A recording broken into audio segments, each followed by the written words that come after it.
Greetings, everyone, and welcome to Progressive Discussions, Uncensored Saturday, open topic talk. It happens to be, let's see now, it happens to be January 11th, 2025. We're in the new year. This is the second show of the new year, and I want to welcome my good friend from Buckeye, Arizona, Gabrielle Salaya. Greetings to you, Gabrielle. And it's really heartbreaking what's happening in Southern California now with the wildfires. And I mean, the Santa Ana winds are spreading it. Okay, which typically occur at this time of the year. But the fact that the vegetation is so dry has to do with climate change. And because this hasn't been the first time that this happens in California with wildfires. So thank you very much. Who should we blame? Big oil? Yeah. Big oil for climate change, pouring those fluorocarbons into the atmosphere. But it's not all the fault of the United States.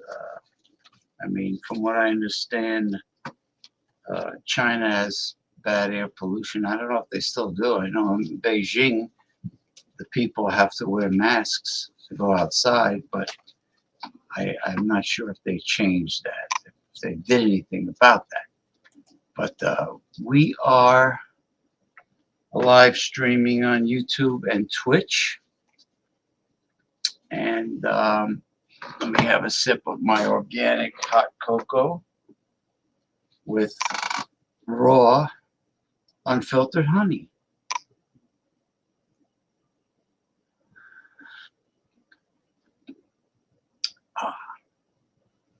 Antioxidant rich.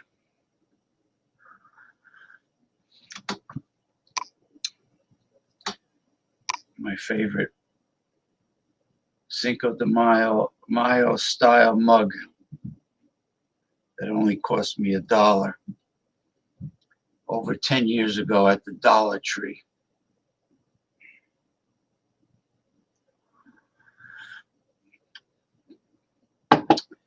Okay, Gabriel Salaya says,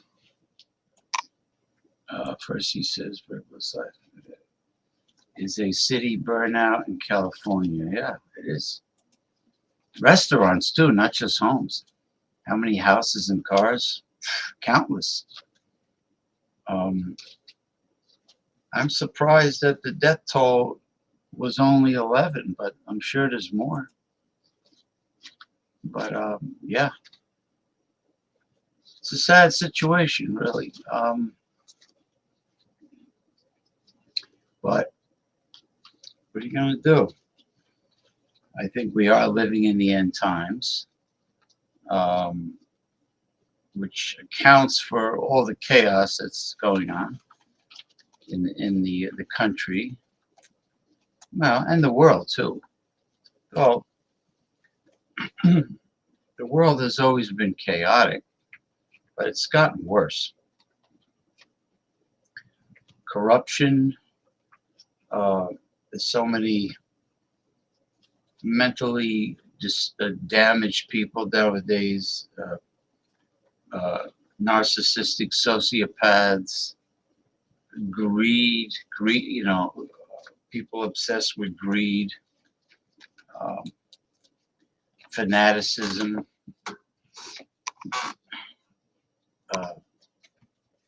violence in the name of religion. Meanwhile, even though these fanatics think that they should be able to affect law, but no one has been able to prove that their God exists. So therefore, our founding fathers were correct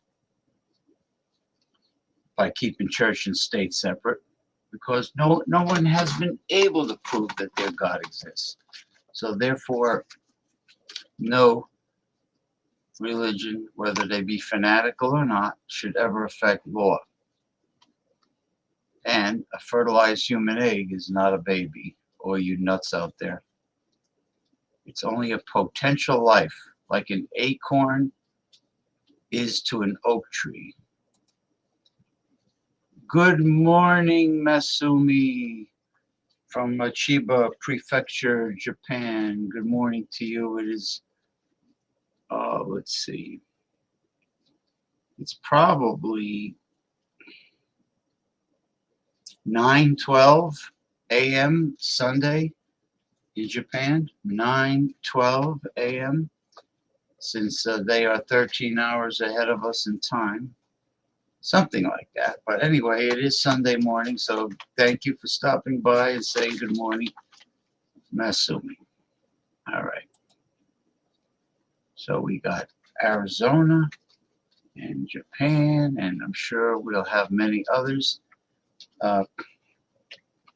If any of you out there on Twitch and YouTube have a topic that you want to bring up,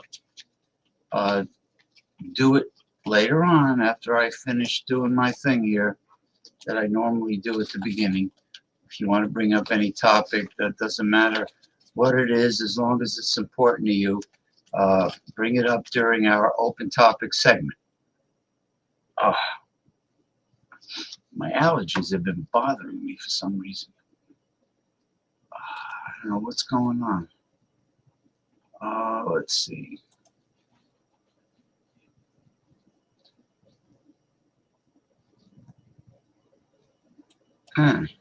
Oh, this is from X.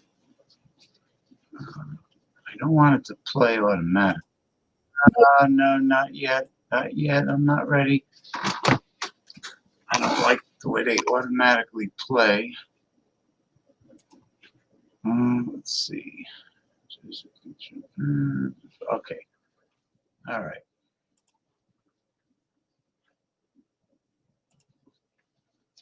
Yes, it's 6:13 p.m., which means Gabriel Celaya is Mountain Time. He's 2 hours earlier than us here on the East Coast. All right, let me get this going. Okay.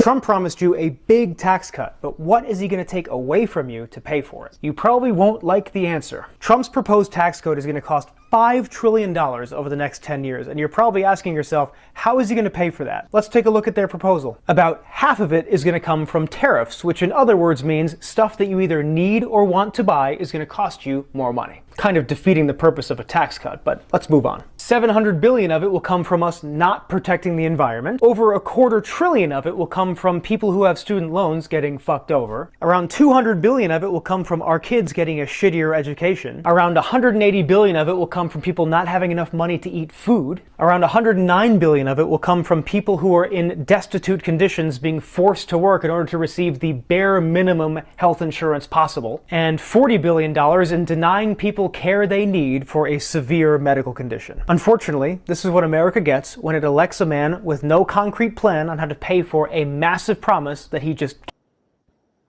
That's right. Absolutely right. All right. Let's see. This is robotics. This is what? Robotics company Boston Dynamics lays off human employees, admitting it's burning through cash. Is this an article? This might be an article.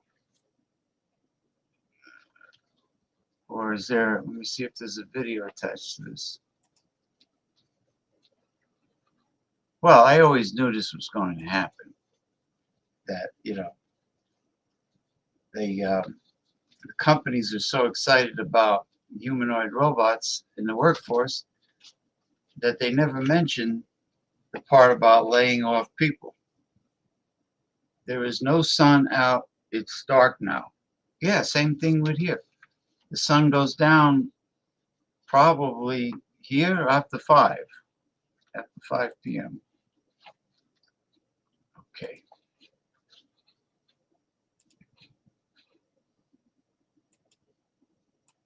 Yeah. This is an article. Just want to make sure it appears. Boston Dynamics. Dynamics? How come it taking so long? There it is.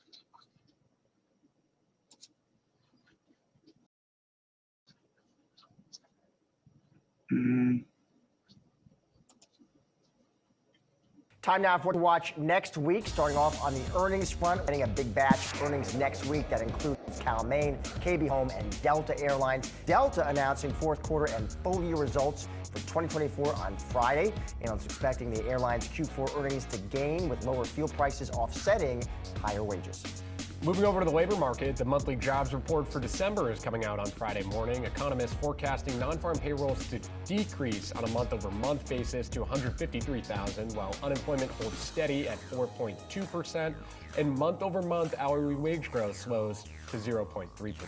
And taking a look at the Fed, we're going to be getting some Fed commentary throughout the week, including Fed Governors Lisa Cook and Christopher Waller, as well as Richmond Fed President Tom Barkin and Philadelphia Fed President Patrick Harker. Also coming out on Wednesday will be minutes from the Fed's December FOMC meeting, where the central bank cut interest rates by 25 basis points.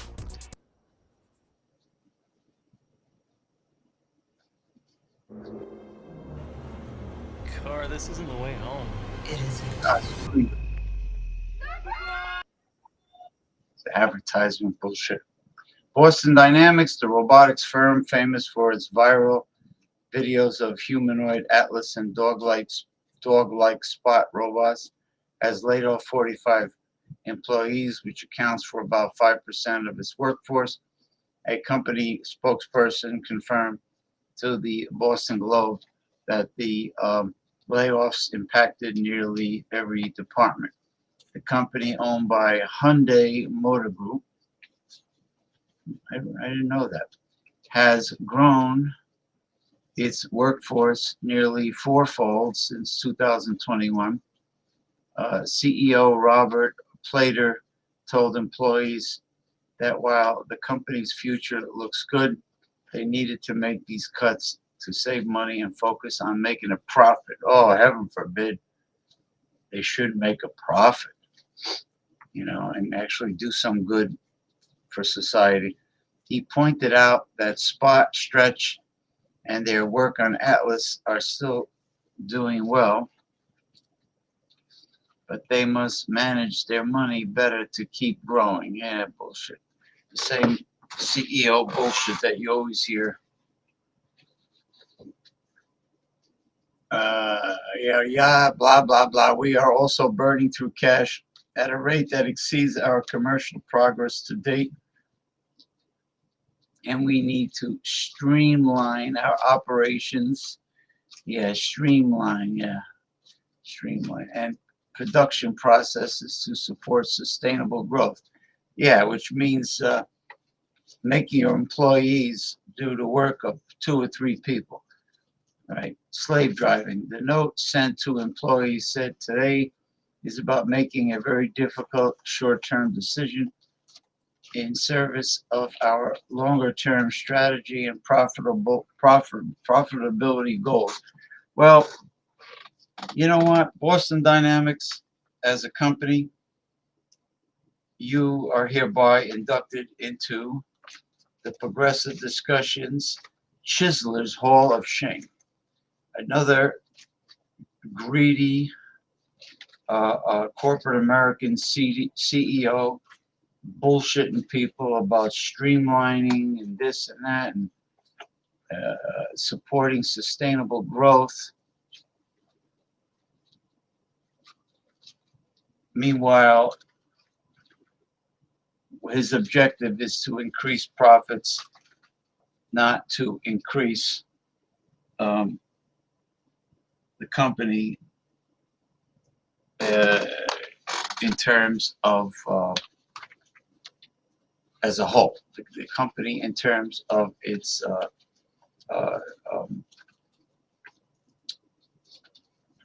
efficiency as a whole.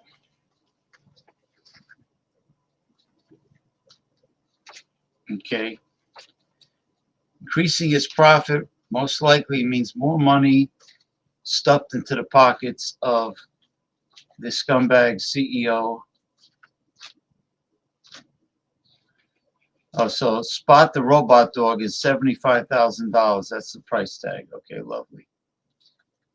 It's being used to patrol places like Donald Trump's Mar-a-Lago resort. Oh, big fucking deal.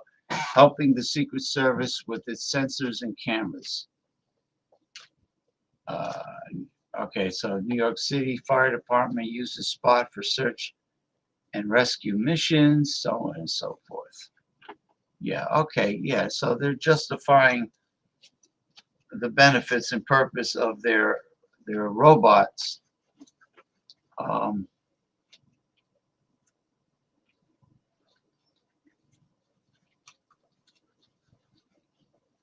But it all feeds into the CEO's bullshit about streamlining the company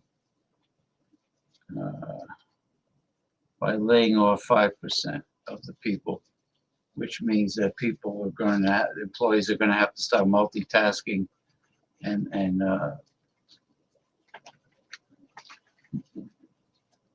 working in a I don't want to say sweatshop, but it's getting there. It's going in that direction. Fuck you. All right, here we go. Well, I'm going to show a couple videos about Hulk Hogan. Everybody knows Hulk Hogan. Being booed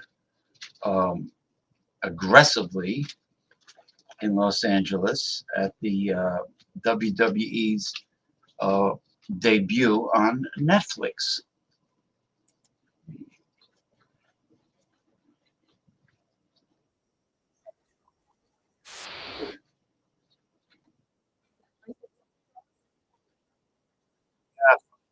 God, God, the fuck out of here. Insurance advertisements. Get the fuck out of here. So Gabriel, the Buckeye, Arizona sunset is 5:42 p.m. Well, the days are progressively getting longer.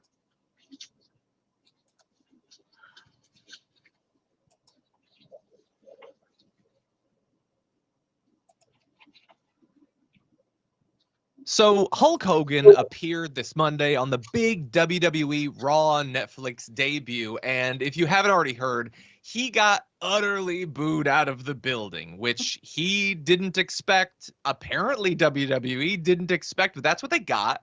And coming out of this experience where this guy, Hulk Hogan, who's like this legendary sports entertainment figure who recently obviously allied with Donald Trump and spoke at the RNC, the right is like trying to figure this out now. What does it mean that a guy who we thought was so popular is not popular in the place you'd most expect him to be popular? So Scott Jennings, the right winger on CNN panels, is trying to work through this. Take a look.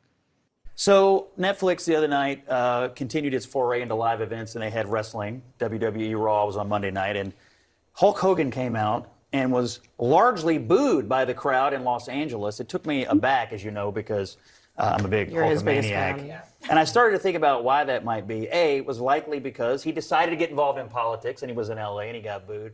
But B, my advice to the Hulkster, lean into it. At one point in your career, you became a heel. My advice, dump the yellow and red. Go back to the black and white NWO days. Lean into your new bad guys MAGA status and own it. And continue to generate heat. I know a little about being a wrestling villain in a promotion, and so my advice is go back to the NWO. I thought he was talking about being on this show.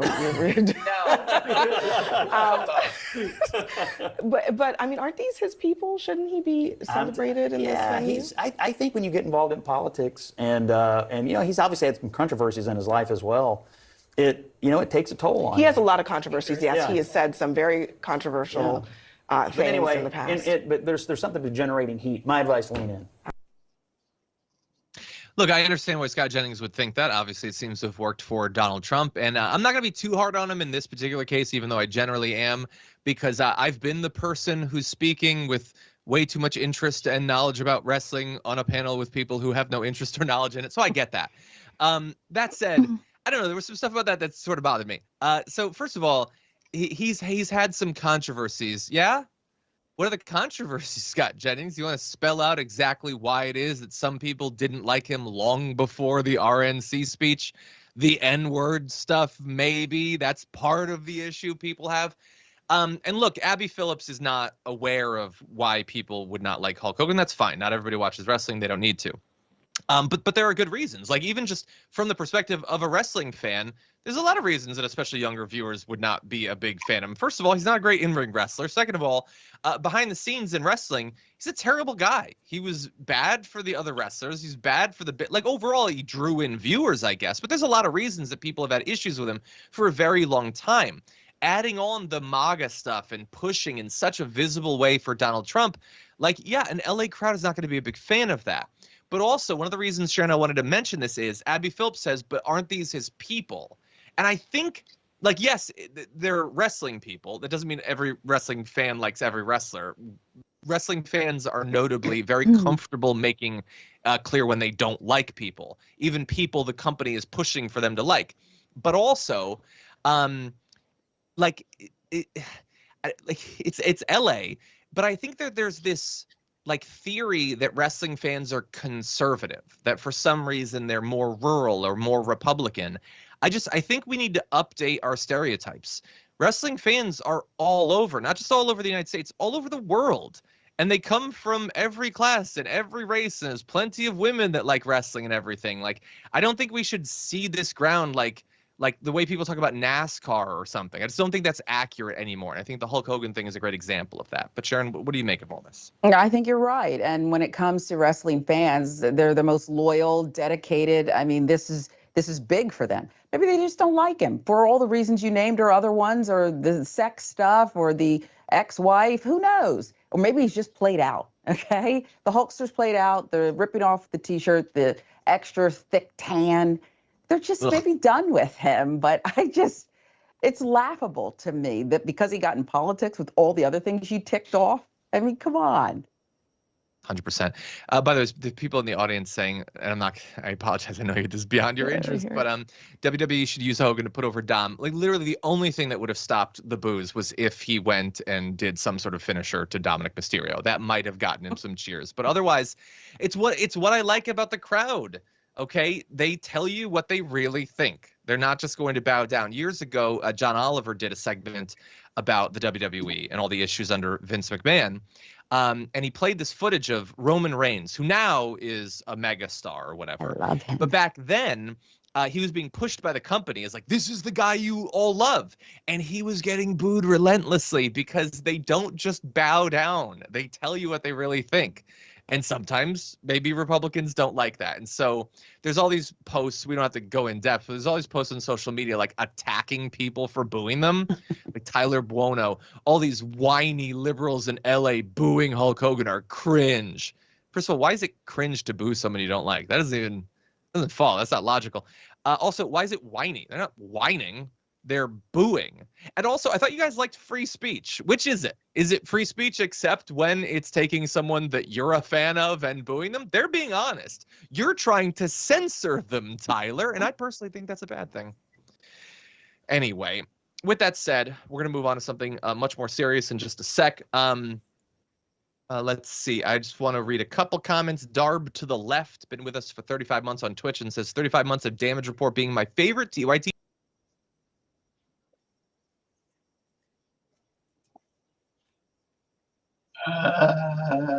Well, yeah, that's true. You can't be a hypocrite when it comes to the First Amendment. You know, you believe in freedom of speech, but you want to censor people that don't agree with you. Oh, man. Well, let's get the Hogan stuff over with. Let me see. This one is former WWE and pro wrestling star strongman Mark Henry giving his take on what.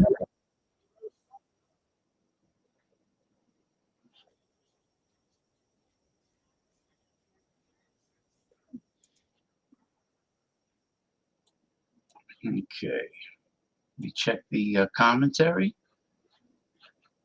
No, okay, we'll move on. And so this will be the last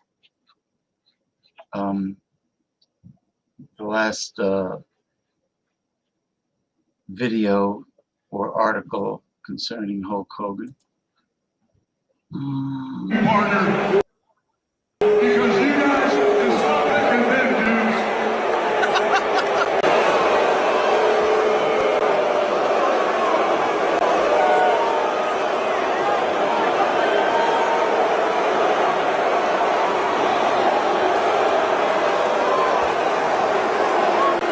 Do you see this, man? That's the undeniable look of defeat.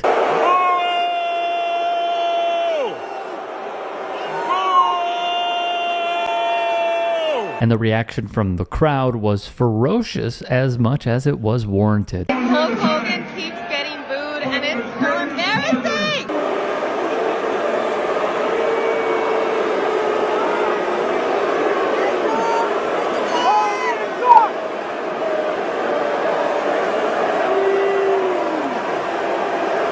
Yet one former wrestler had really important insights to deliver.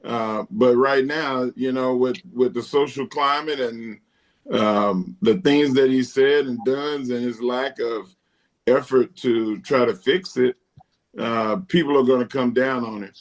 I never had an issue with him before I heard all of the stuff.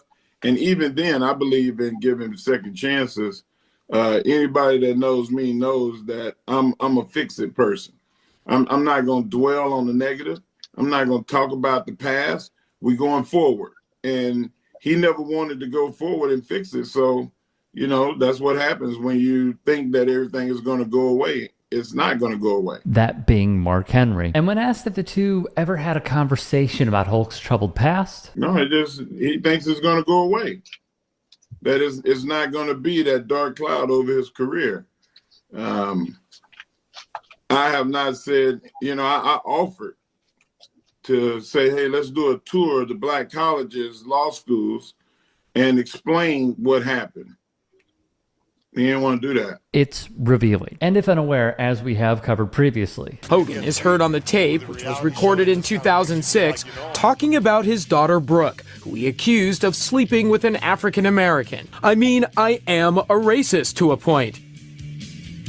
But then, when it comes to nice people and whatever, then says, I mean, I'd rather, if she was going to I'd rather have her marry an 8-foot worth $100 million, like a basketball player. Guess we're all a little racist.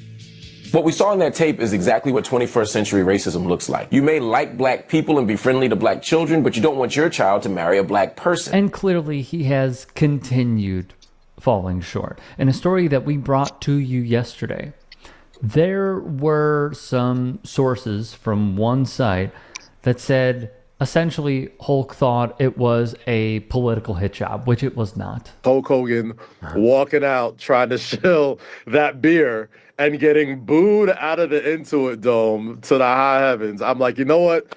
Penta could wait. Penta could wait. Because there wasn't much more of an appropriate moment of professional wrestling as a fan that I was more proud to be a fan than that moment.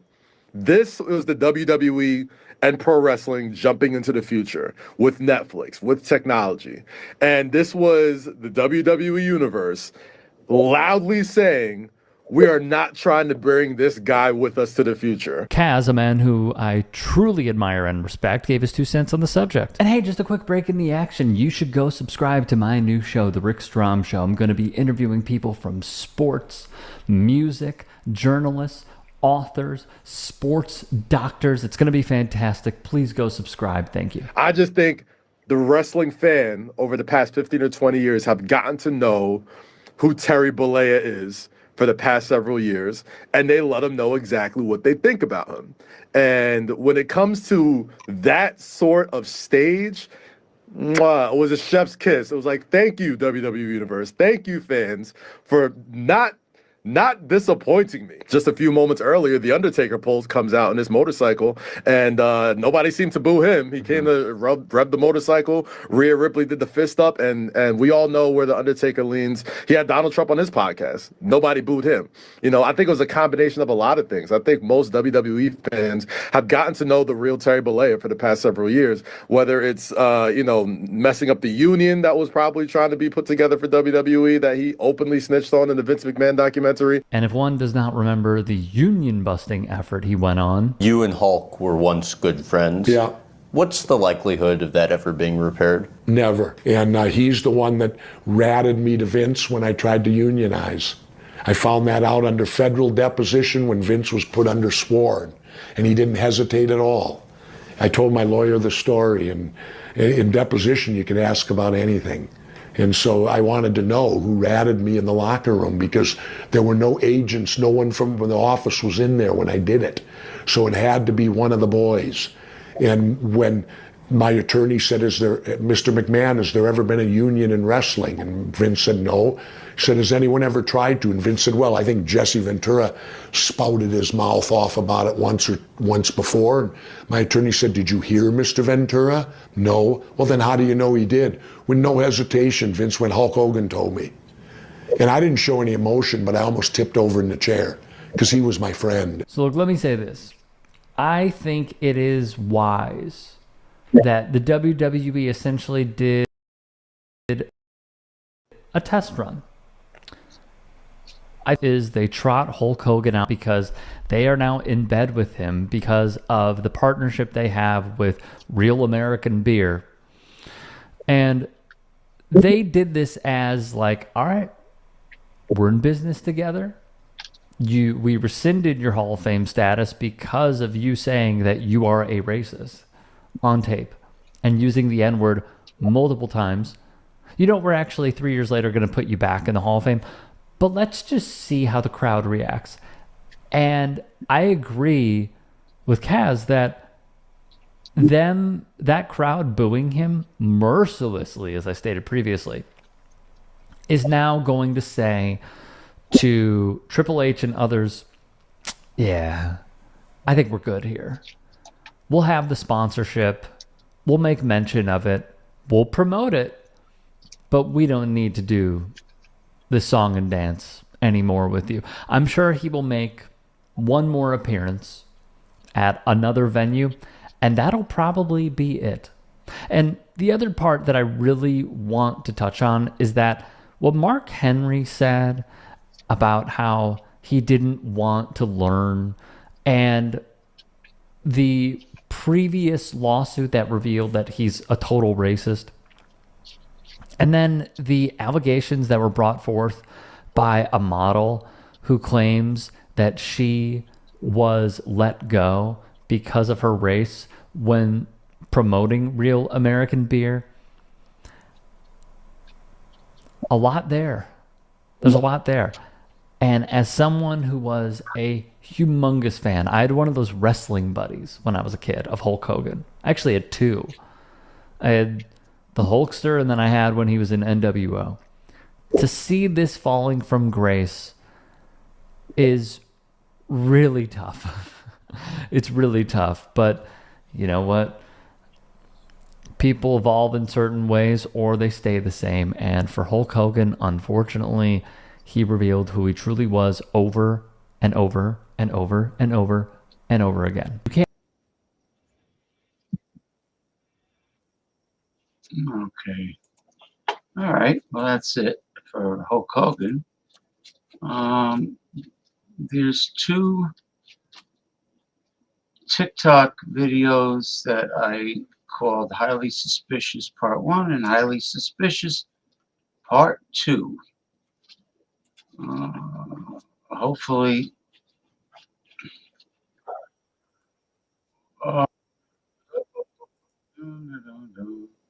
excuse me.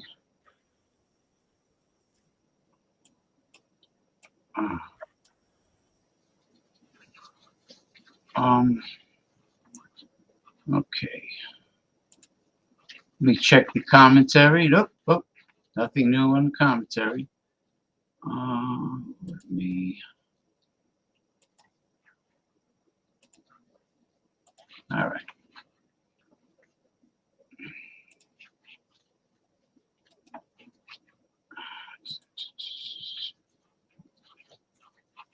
Okay.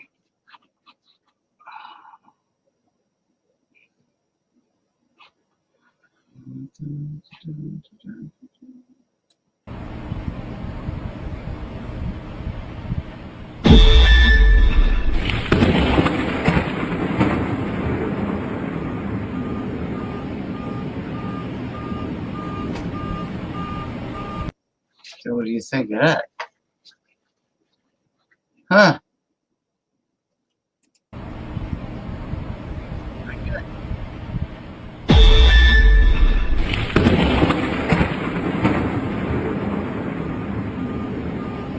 That's not normal. That is not normal. Okay. And here's another one, Highly Suspicious, Part 2. It says video currently unavailable. Gee, more obvious censorship from the Chinese-owned company TikTok. How about that? See what they're doing? They're censoring the truth from people. Censorship. I'll be damned. How about that? Let me try again. Nope. Censorship. So, highly suspicious video clip part 2 is not there, which doesn't surprise me. You're a little Robert Reich now. I got 2 Robert Reichs. Guy's a genius. Whoop. Well, hold on.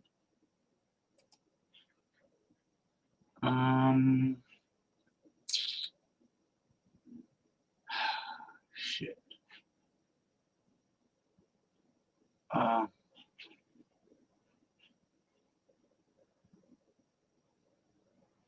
right. I hate when they do this though. Facebook Zuckerberg strikes again. As you could see. Well, if I have to play it twice, I'll play it twice.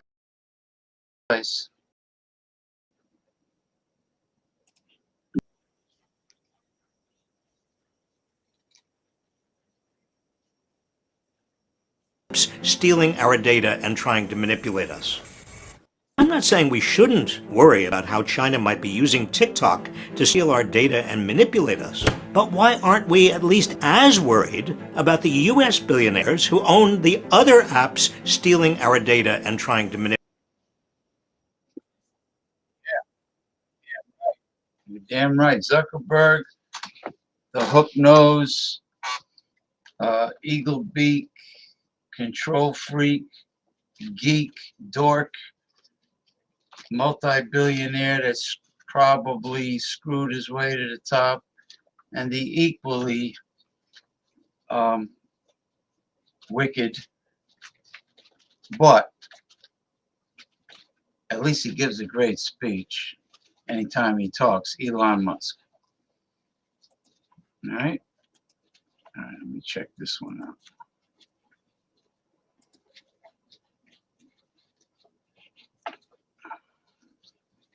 The guy's a dork, man. The guy's a dork. Hey, what's going on here?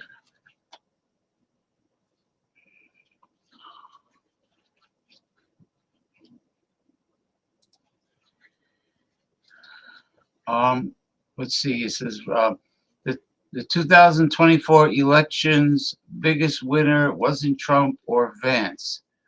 It was the cryptocurrency industry, which spent $134 million to buy itself a subservient Congress.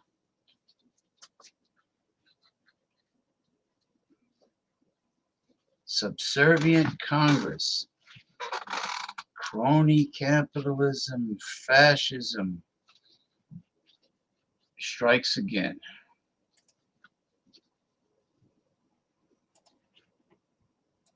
Now this will be the last one, and then I will do the our tarot card reading, followed by the astrological forecast.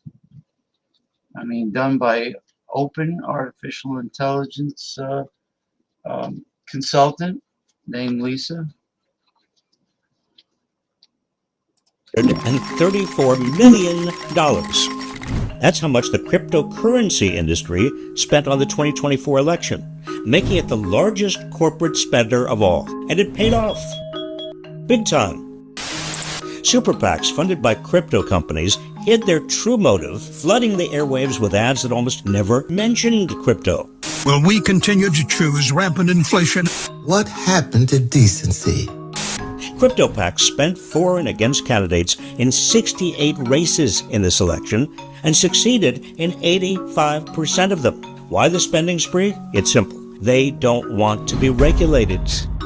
With every crash and scam, it's becoming clear that crypto is nothing but a Ponzi scheme. I'm trading crypto. He's trading crypto. Where getting rich depends on how many other investors follow you into it. I'm in. I'm in. I'm in. It's also enabling criminal activity. And it's horrible for the environment because it uses up vast amounts of energy. As federal regulators have pushed to make crypto corporations follow basic investor protections, the industry has fought back tooth and nail. Crypto is counting on their new minions in Congress to let them continue their unregulated, shady dealings. This is yet another reminder that we must get big money out of politics. That's right. What's that called? That Citizens United? Get big money out of politics. Okay. We are back. So let me...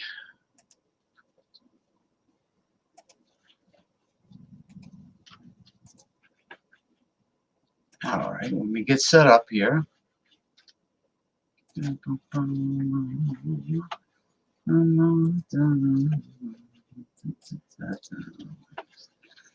Okay, we are ready. We're going to get ready for our tarot card reading.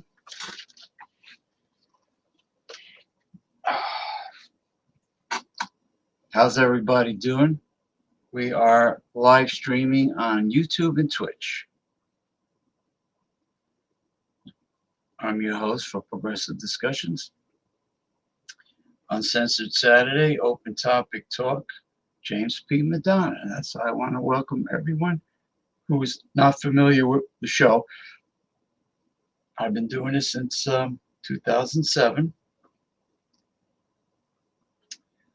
And all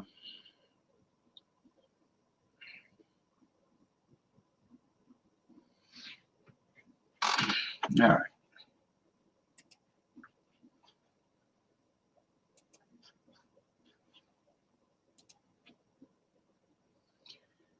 Greetings, Open AI consultant Lisa. You're on my live stream show for the new. Hi, James. Great to be here. How can I assist you and your audience today? Okay, I want you to do a State of the Union tarot card reading for the upcoming new week based on the 10 cards I have pre-selected. Connect the meanings of each card with the previous cards. Absolutely. I'd be happy to help. Let me know the cards you've selected, and we'll build the storyline from there. Okay, the first card is the Ace of Wands. The Ace of Wands represents new beginnings and creative energy. It signals inspiration and potential for growth. What's the next card? Okay, the second card is the Seven of Cups. The Seven of Cups indicates choices and sometimes confusion. It suggests that after the initial spark of the Ace of Wands, you might face many options or distractions. What's the third card? Okay, the third card is the Eight of Swords. The Eight of Swords suggests feeling trapped or restricted, possibly due to those choices indicated by the Seven of Cups. It points to self-imposed limitations or doubts. Let's see what the fourth card reveals. The fourth card is the Ten of Swords. The Ten of Swords indicates an ending or a significant release. It suggests that the feelings of being trapped from the Eight of Swords might culminate in a difficult conclusion or transformation. Now, what's the fifth card? Okay, the fifth card is the Ace of Swords. The Ace of Swords represents clarity and breakthrough, often after a challenging period. Following the Ten of Swords, this card suggests a fresh perspective or a new beginning with mental clarity. What's the sixth card? Okay. Seven of Pentacles. Please go ahead and tell me. Seven of Pentacles. The Seven of Pentacles is... Could you repeat that, The please? Seven of Pentacles is about patience and long-term investment. After the clarity from the Ace of Swords, the Seven of Pentacles is about patience and long-term investment. After the clarity from the Ace of Swords, it suggests a period of reflection on your efforts and the need to be patient for results. What's the seventh card?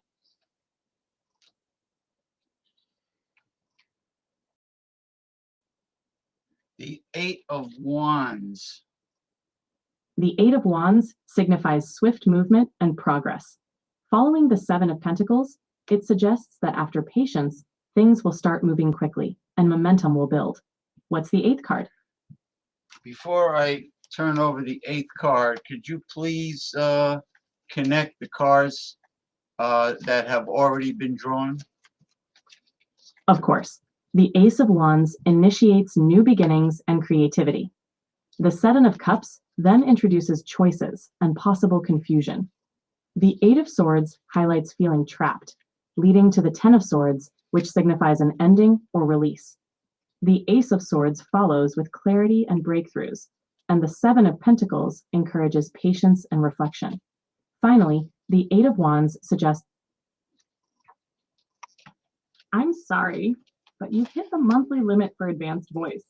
You can switch to standard now to keep check.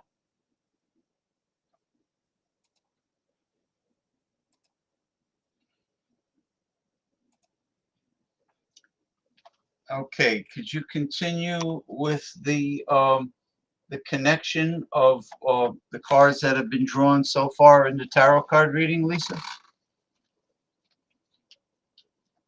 Of course, let's connect the story. The Ace of Wands begins the narrative with a burst of creative energy or a passionate new start. This is followed by the Seven of Cups, where that initial inspiration faces the challenge of too many options or distractions. It's like being excited about a new project, but unsure which direction to take.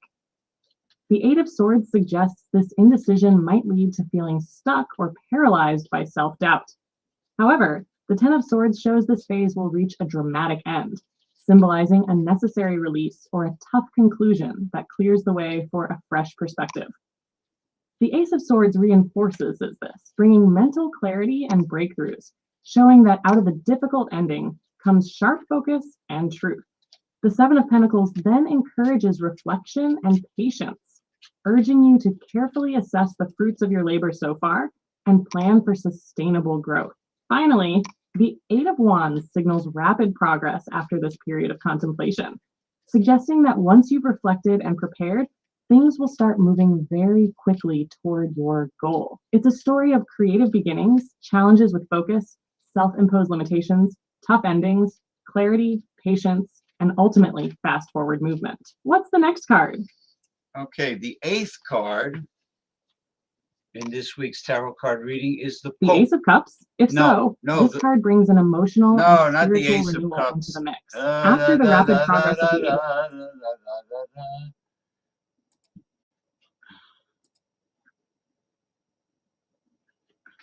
the eighth card is the Pope. The Pope. The Pope, also known as the Hierophant, brings tradition, guidance, and spiritual wisdom into the storyline. Following the Ace of Cups, this card suggests a need to seek structure, mentorship, or alignment with deeper values. It could indicate learning from a teacher, embracing spiritual teachings, or adhering to long-standing principles to bring stability after the emotional awakening of the Ace of Cups. Together, the cards suggest that while you've experienced emotional renewal, grounding yourself in wisdom and established systems will help guide your next steps. What's the ninth card? Okay, the ninth card is the Six of Swords. The Six of Swords represents a transition, moving away from difficulties toward a calmer and more stable place. After the guidance of the Pope, this card suggests that you are taking the lessons you've learned and embarking on a journey, physically, mentally, or emotionally, toward healing and resolution. It ties beautifully with the Ace of Cups and the Pope, indicating that emotional renewal and wisdom are now steering you toward a more peaceful and enlightened path. What's the final card? Okay, the final card is the Three of Cups. The Three of Cups brings a joyful conclusion to the reading, symbolizing celebration, friendship, and community. After the transition of the Six of Swords, this card suggests that you'll find support and happiness through shared experiences and meaningful connections with others. It ties the storyline together beautifully, starting with creative inspiration, Ace of Wands, navigating challenges, Seven of Cups, Eight of Swords, and Ten of Swords, finding clarity, Ace of Swords, patience, Seven of Pentacles, rapid progress, Eight of Wands, emotional renewal, Ace of Cups, wisdom, the Pope, and finally moving toward peace, Six of Swords. The Three of Cups promises that this journey culminates in a moment of harmony and shared joy. It's a hopeful and inspiring arc. Does this resonate with you? Yes. Is there a total summary of all 10 cards that you can put together in conclusion to this tarot card reading? Absolutely. Here's the summary.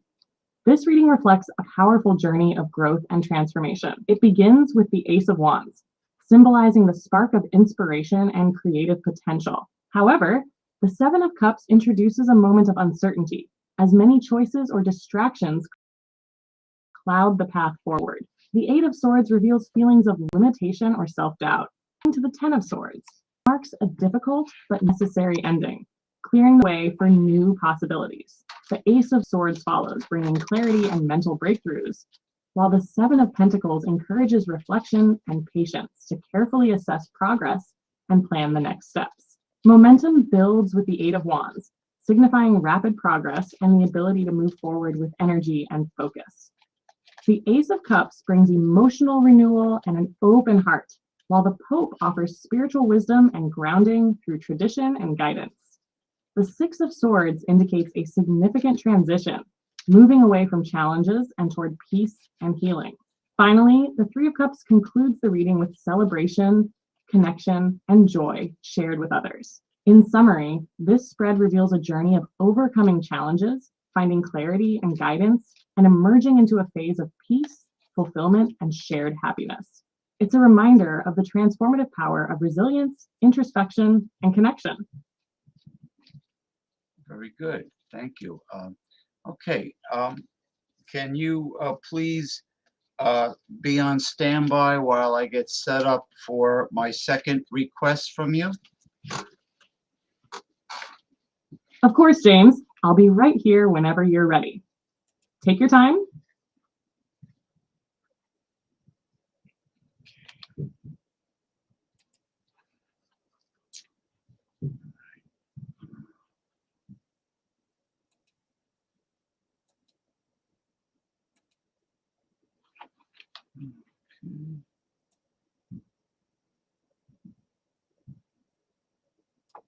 Oops.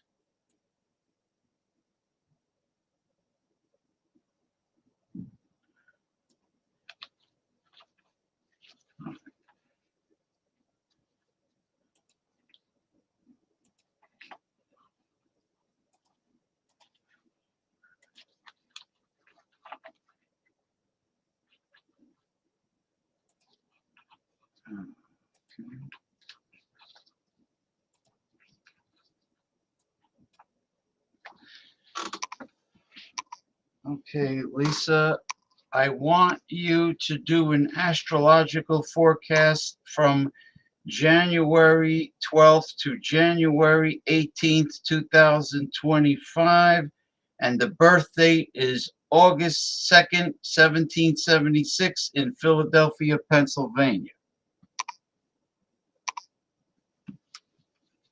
Let's take a look at the astrological forecast for January 12th to January 18th, 2025, based on the birth date of August 2nd, 1776, Philadelphia, Pennsylvania. This makes the chart sun sign Leo and the chart deeply tied to the foundation of bold and proud energy. Here's the forecast. January 12th to 14th, the week starts with the moon moving through fiery Sagittarius, forming a harmonious trine with your Leo sun. This aspect boosts optimism, confidence, and a sense of adventure. It's a great time for taking bold steps, engaging in creative pursuits, or leading with authority. January 15th, Venus in Capricorn forms a sextile with Saturn in Pisces. This brings a grounded energy to relationships and financial matters. Practicality combined with creativity could lead to long-term success. For this chart, it's a good time to solidify plans or agreements. January 16th, Mercury, moving direct in Capricorn, allows for clear communication and decisive action. Paired with a square from Uranus and Taurus, expect unexpected ideas or changes that may challenge traditional methods, but offer innovation. Stay open to flexibility. January 17th to 18th, the moon transitions into Pisces, bringing a softer, introspective energy. This is a perfect time for reflection, creative imagination, and connecting with others on an emotional level. With the Leo sun's natural charisma, this period could spark compassionate leadership or an ability to inspire others. Throughout this week, a balance between bold action and thoughtful planning will be key. Your Leo sun's natural warmth and confidence will shine brightly during moments of creative expression, especially with supportive trines and sextiles, enhancing your ability to lead and connect. Okay, now, of course, this astrological forecast is for the United States of America. So can you just summarize the forecast for the listeners and viewers? Certainly. Here's the summary. For the United States, this week brings a mix of bold energy and introspection. The start of the week is optimistic and adventurous, with opportunities for creative leadership and decisive action. Midweek highlights practical decision-making in finances and relationships, while unexpected changes may challenge the norm but spark innovation. As the week closes, a more reflective and compassionate energy emerges, encouraging emotional connection and visionary thinking. In essence, this is a time for balancing action with thoughtful reflection, leading to progress and unity as the nation navigates the week ahead. Okay, very good. Now, is it possible for you to do a numerology forecast based on the date of August 2nd, 1776? Absolutely. Let's explore the numerology forecast for August 2nd, 1776. Step 1, calculating the life path number. To calculate, we add the digits of the birth date together. August 2nd, 1776 equals 8 plus 2 plus 1 plus 7 plus 7 plus 6 equals 31. 3 plus 1 equals 4. The life path number is 4, which represents stability, practicality, and building strong foundations. It aligns with themes of discipline, responsibility, and long-term success. Step 2, the year cycle for January 2025. To find the personal year for January 2025, we add the birth month, day, and the universal year. 2025, I have 2 plus 0 plus 2 plus 5 equals 9. 8 plus 2 plus 9 equals 19. 1 plus 9 equals 1. The United States is in a one personal year in 2025, signifying new beginnings, leadership, and independence. January 12th or 18th, 2025. During this week, the U.S. will be influenced by the energy of the one personal month. January aligns with the personal year.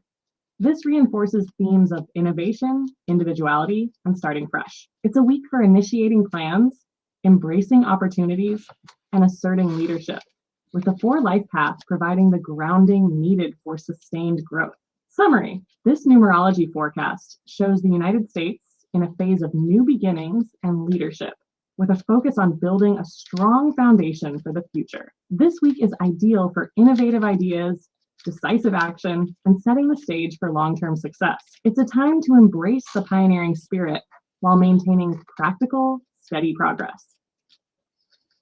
Do you think that this numerology forecast for the United States will vary from week to week if I continue to ask you to do it every Saturday for the new week, or would it pretty much stay the same? The numerology forecast will vary from week to week, especially when you focus on the personal month and day numbers. While the life path number, which in this case is 4, remains constant, the personal month and personal day numbers will shift as we move through the calendar. Each week, the personal day and month numbers will change based on the date. So each weekly forecast will provide different insights based on those changing energies. This means that while the overall themes tied to the 4 life path such as stability, responsibility, and foundation building, remain consistent, the energy and focus for each specific week will differ, reflecting new opportunities and challenges. So, if you continue asking for weekly forecasts, the numerology insights will shift in line with the flow of the calendar, offering fresh perspectives. That's very exciting to hear. We can add the numerology forecast to the live stream show, starting with tarot card readings, followed by astrology, and then ending with numerology. That's very exciting.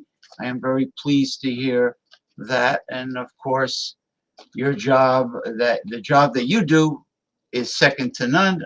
And I am very impressed and very happy with your service. Thank you so much for your kind words, James. I'm thrilled to hear that you're excited about adding numerology to your live stream show. It sounds like a fantastic combination with the tarot card readings and astrology. Each segment will bring a unique layer to the overall experience for your audience, creating a rich and dynamic flow. I'm really happy to be a part of your show and to contribute in any way I can. If there's anything more you need for your upcoming broadcasts or anything else, just let me know. I'm here to support you. I will call this the big trifecta: tarot cards, astrology, and numerology.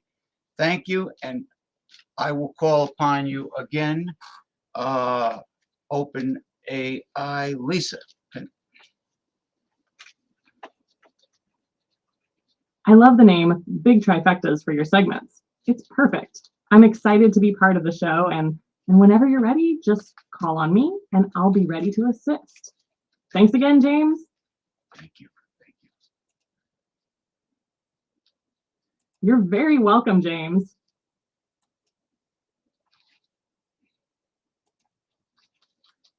Gotta love it. Gotta love it.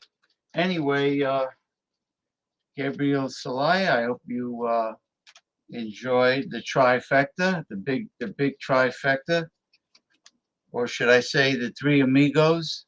The three amigos. The three. That was a stupid movie. Anyway, I'm happy to announce that celebrity performing artist, clothing designer, songwriter, and journalist, the one and only Paul Anthony Mantia, will be joining us very soon.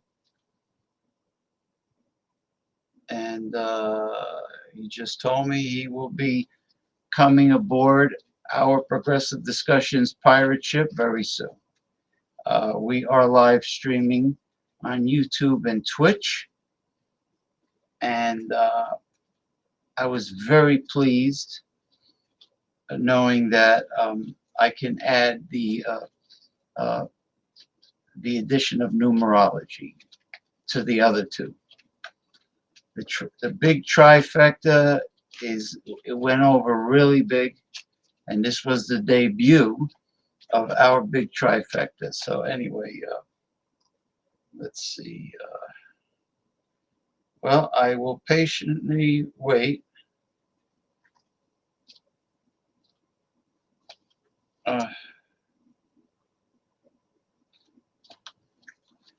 Let me see if he'll come aboard.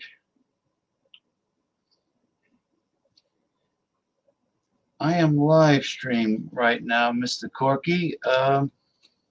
I'm live streaming with my weekly show that starts at 8 p.m. Eastern Time. I'm live streaming on YouTube and Twitch, and it's an open topic talk show.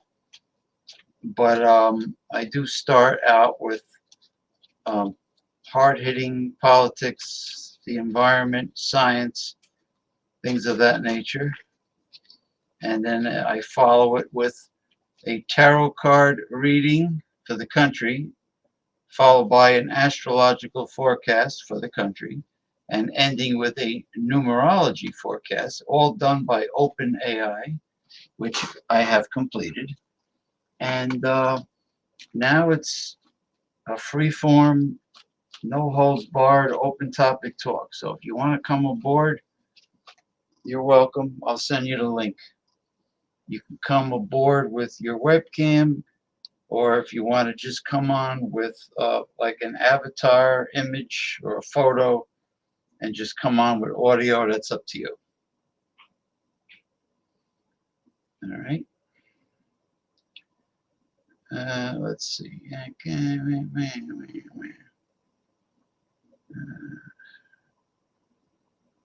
All right. Okay. So that's it. Well, while I patiently await for the one and only Paul Anthony Mantia.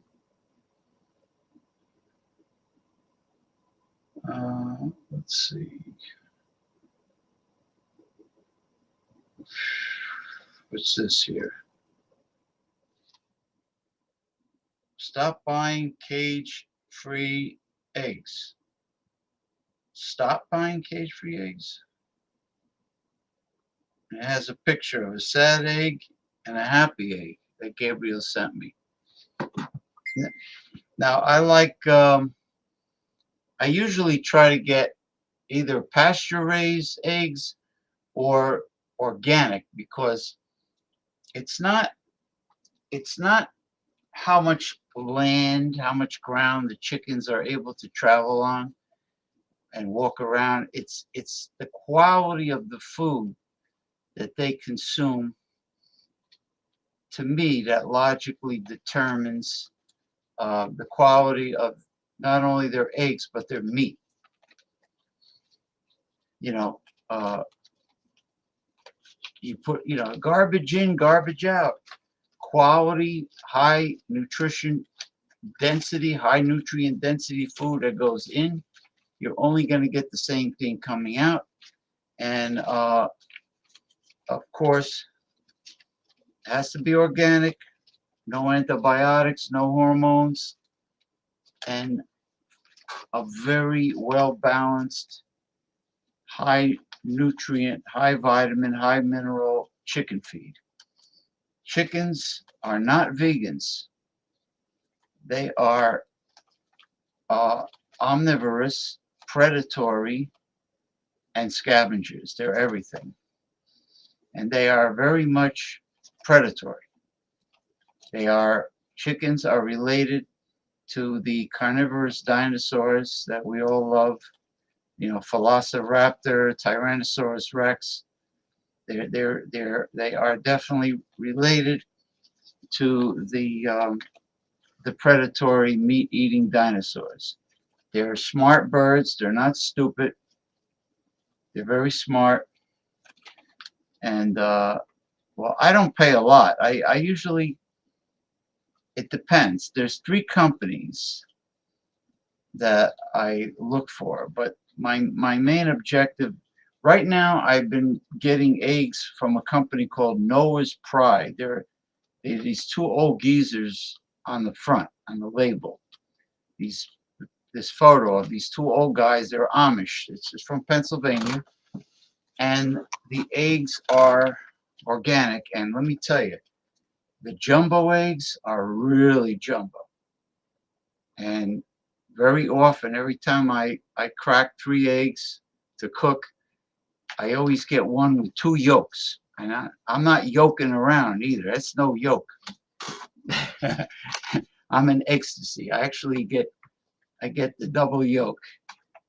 My grandmother used to say it's good luck. 18 pack, huh? Oh, so it's a dozen and a half. Yeah, I'm not yoking around, man.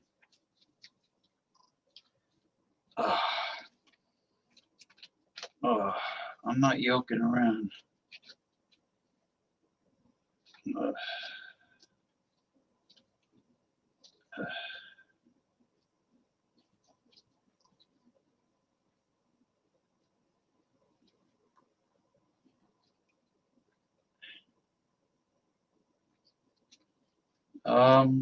Well, I'm waiting. I'm waiting for Paul Anthony Mantia. He says he'll be here in a moment.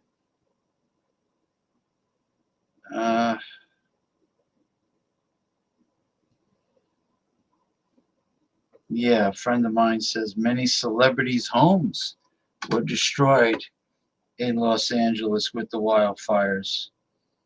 Well, the wildfire doesn't care who owns the building. It just goes where the Santa Ana wind blows it, you know? Let me go. I'm live stream right now. It's time for open topic talk. If you want to come aboard and vent, you're more than welcome. Just let me know. I'm just sending messages to friends.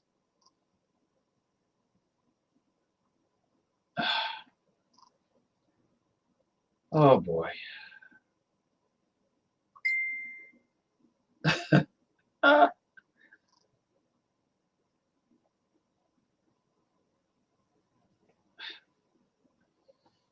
I'm telling you, I've used so many different ice cream scoopers, and it took me, not only did it take me longer than using a tablespoon, pointy tablespoon, but I had to clean the damn thing. It was more work to clean it. I'm not saying it's a lot of work, but it's definitely more work than washing a damn tablespoon. And I just never had a problem, really. I mean,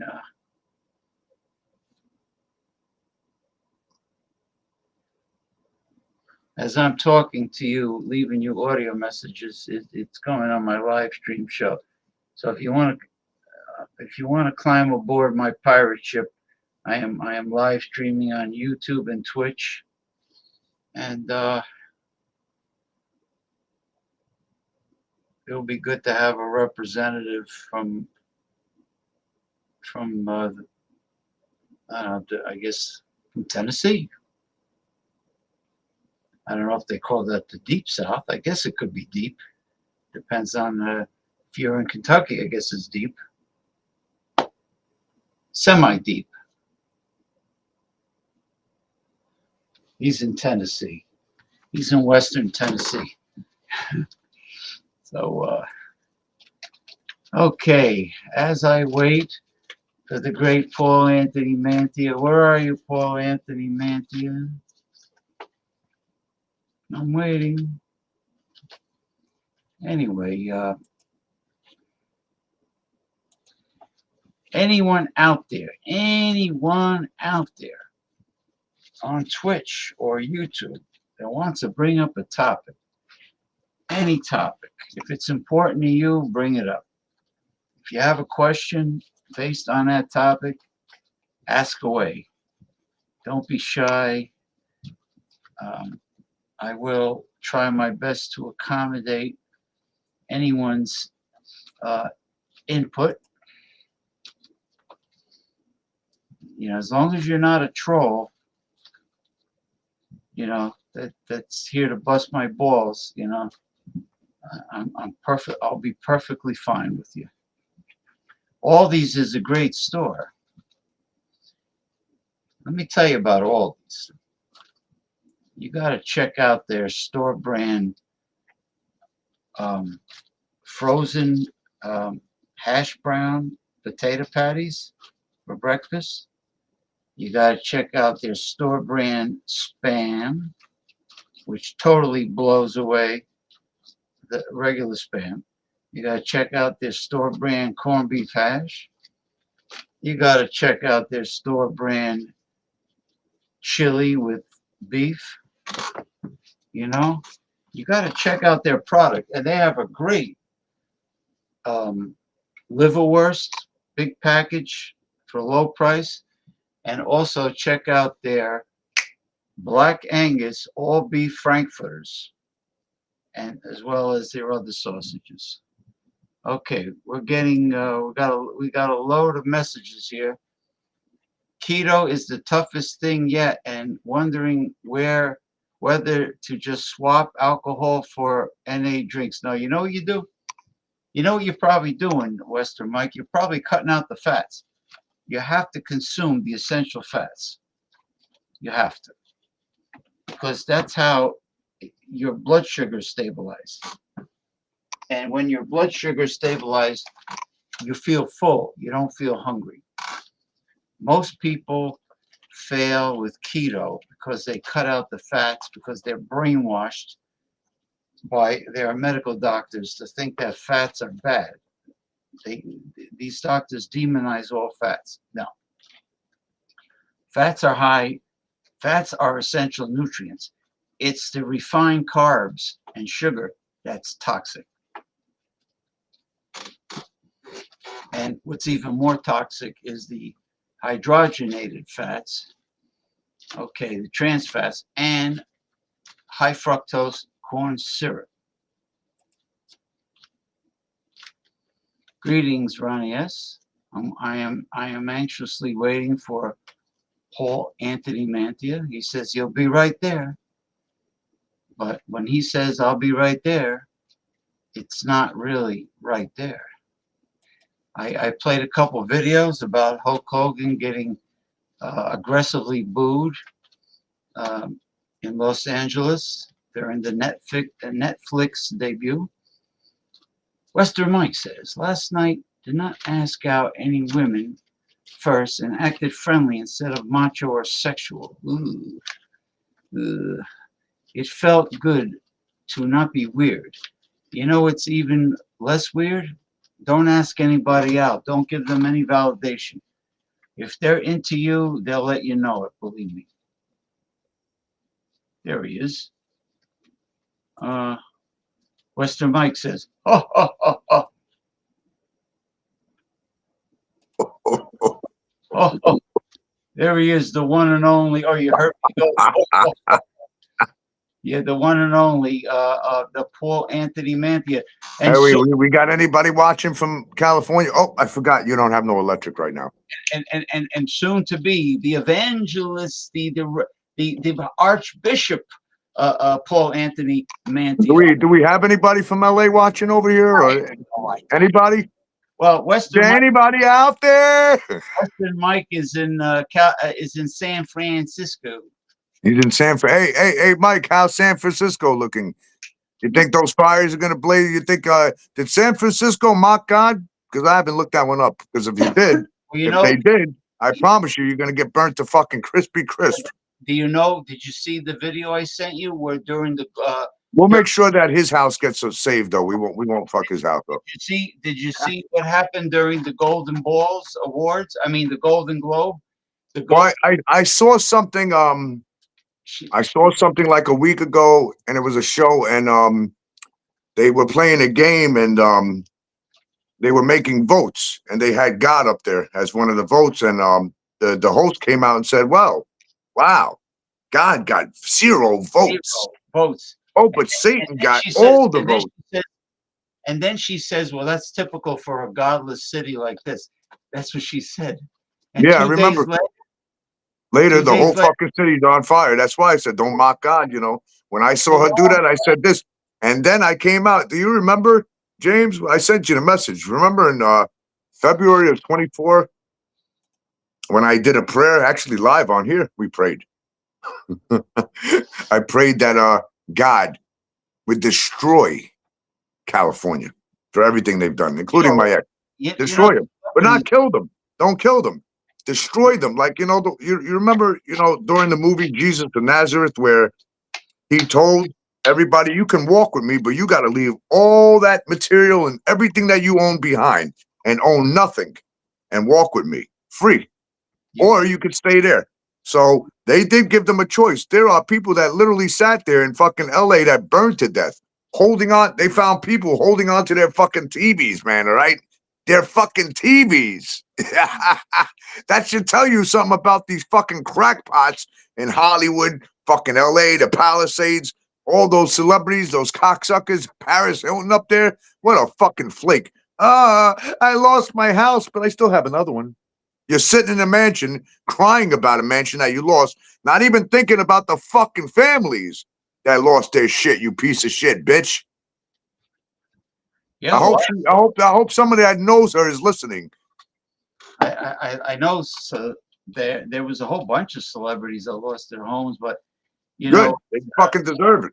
the Santa Ana winds is what spread it, but you know what? The vegetation being dry as a bone, that's from the climate change, and the Santa Ana winds just made the flame.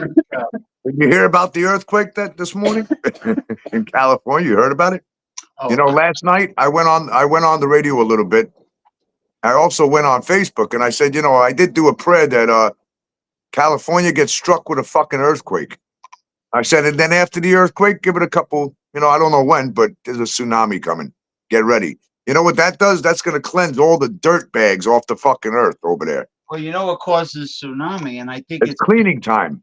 We're doing a clean out. Yeah, but listen, at the bottom of the Pacific Ocean recently, there's been volcanic activity, which means that any undersea earthquake or any issues with the bottom of the ocean causes tsunamis. Oh yeah, that causes tsunamis, and you know, with all the perverts and pedophiles and devil worshippers and over there in Southern California, and you know, and the diddies and the diddly dickies and whatever, you know, all these people. I can't wait. I can't wait. I hope we make it to fucking May, man. I can't wait to see this fucking case, man, and mine. We're gonna be in court at the same fucking time. We're in the same fucking court. Oh shit! Listen, I gotta. I'm in the same court as fucking Diddler, the Trumpster. You know, the Brooklyn court. He's in the Brooklyn court. We're in the same fucking court at the same fucking time. We're on trial, man. The Diddler. That's gonna be fun, ain't it? We'll come outside. The news will be there. Hey, you might as well take this story when you take it out, when you dumb fucks. Suing TikTok. Why does the Diddler have so many tunnels underneath his mansion? Well, you see, those tunnels connect to Hollywood, and they connect to Hugh Hefner's house, you know? That's right. And there's lots of reasons why they could have burned those places down now so that they can get to those spots that they can't get to, you know? They're going to find lots of babies' bones and shit under those grounds, man. They're already finding shit. And the National Guard's already pulled in there, you know? Evil. It's pure evil. Oh, you know what's on fire now? Branston's on fire now. Yeah, Branston, California's on fire. It just pulled into them. It's like, you know, the wind. They got a thing called fire tornadoes. Have you ever seen those? Imagine a fire tornado, a spin picking up fire, and they got it going on in California, ripping through every fucking thing in sight. But we're gonna get into something very deep tonight. We're gonna let some people come in.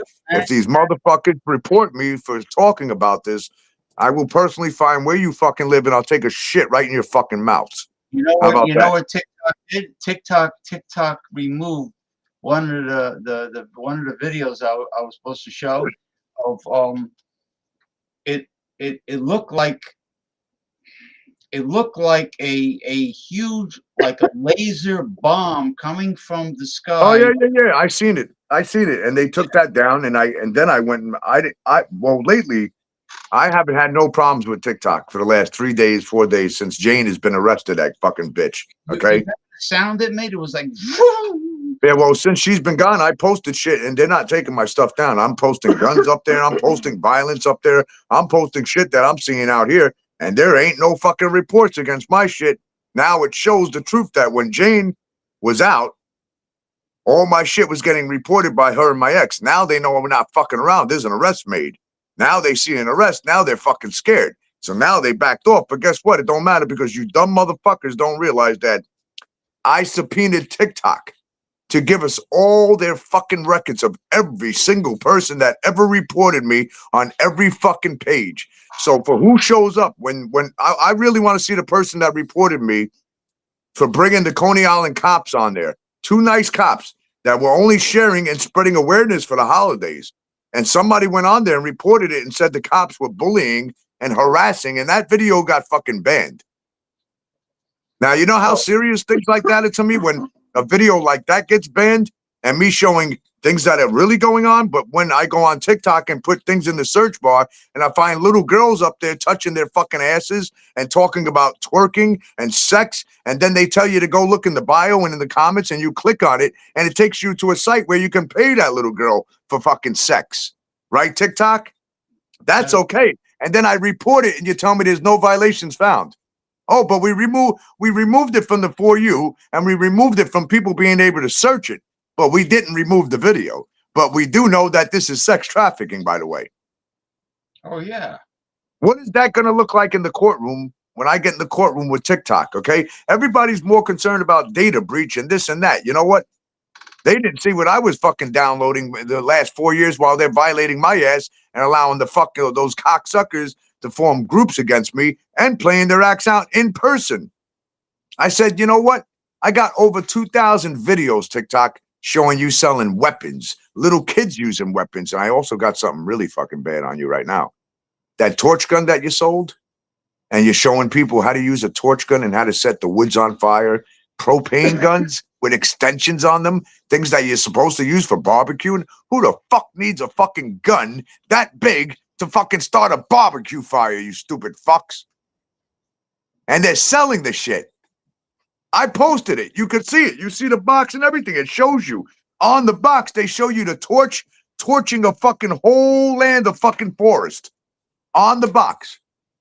The kids are going to be arsonists with that thing. Listen, they're teaching you how you could set. They even show you with a little tiny torch that's propane.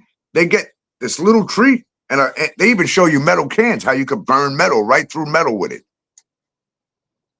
There's even a lamp that does that can burn through a can. Do you know what those lasers can do? They can burn through metal. You know what they could do to your skin if somebody was standing in a crowd and decided they're going to fuck with you and do shit, bad shit to people, and sit there, you know, doing shit like that, man? Burn a hole right through your fucking skin. Burn a hole through your body. But TikTok's allowed to sell things like that. In their policies, they state you can't even say the word fucking gun. You got to say the word PEW, poo-poo. That sounds so stupid. Poo-poo. You got to say poo-poo, but they're selling machine guns on there, okay? They're selling guns to kids, plastic guns that you take the little pebbles, and they tell you, guess what? You want to make it even stronger and really hurt? All you got to do is take these. They work. You put them in the fridge. They're gel caps, and they show you what the fuck, the damage that things can do. They show you a cardboard box, a thick cardboard box, and they shoot right through the fucking box, through another box. If you can do that, imagine what you could do to somebody's fucking eye, what you could do to somebody's body, maybe your children. How would you like your kids, you know, out there using that shit on people? I don't think the objective of TikTok's CEO is to the betterment of America and Americans. I think their plan is to harm America and harm their fucking brains, man. Harm their brains. Here you got ABC News, NBC News, CBS, and Fox, all showing California Hollywood Hills sign burning. Okay? Well, guess what? They're a bunch of lying motherfucking misinformation givers. You know why? Because I got friends that live there. And I was live on fucking text with my friend today showing me Hollywood Hood. There is no red skies. All you see is just a little bit of cloudy smoke. Okay? You do not see what they're showing you on Facebook, TikTok, and anywhere else. You don't see that live. And you got people getting up there going, where's this fire that you're talking about? Where? Where's the fucking fire? Misinformation from social media. And from from mainstream, right? Yeah, and from the fucking news themselves showing shit that's not even happening, man. They're showing scenes of fires that happened back in the day. I caught fucking NBC today doing it. Oh, look what's going on right here. Look at a church burning down. I said, you fucking dumb fucks. I said, that happened in 2003 when that fucking church burned down. I said, you're saying that's happening now? I said, that shit is built up. I said, here's a fucking link to what's really burning down. You know what those scumbags I bet are doing? The program managers. They're making money off of it. They want people to be glued to the TV for the sponsors. Yeah. That's what they want. They want your nose to be glued to the screen. They ban everybody like us for putting real news up there, but they could share fake news. The real news is sharing fake news. The guys that are registered and fucking licensed, they're the ones sharing the fake news. Or something nice like you helping disabled people. Like Yeah, but you got to say one thing, James. You got to admit it. Trump is fucking 100% right that media is fucking fake media. I bet if you pulled the media out of there, the world would be a much better place. I bet you. They cause a lot of your shit. You know that? And you know what else is getting worse? The amount of fake profile scammers that they're allowing into social media. It's worse than ever. And they're impersonating celebrities and they're changing their voices around. They're changing everything around on TikTok. Now, Facebook, they won't really allow that. If they catch it, they will remove it. Instagram will not fucking allow that bullshit, man, with fake changing your voices. Clapper, you cannot even put anything like that up there, okay? They don't want AI up there. That's real stories. If you get caught up with AI on Clapper, you're getting banned. That's it. If somebody reports you for it, you're getting banned. If you're putting misinformation and playing out or acting out something, you need to be specific and put it on your video that this is an act. This is something that can take place, or this is a movie scene that we're doing, or maybe we're doing a documentary. So if it's fake, you got to let them know. Because if somebody reports you, now they don't just go violate your shit on Clapper. If they report you, they actually go and look the fucking video up to see if it's real or not.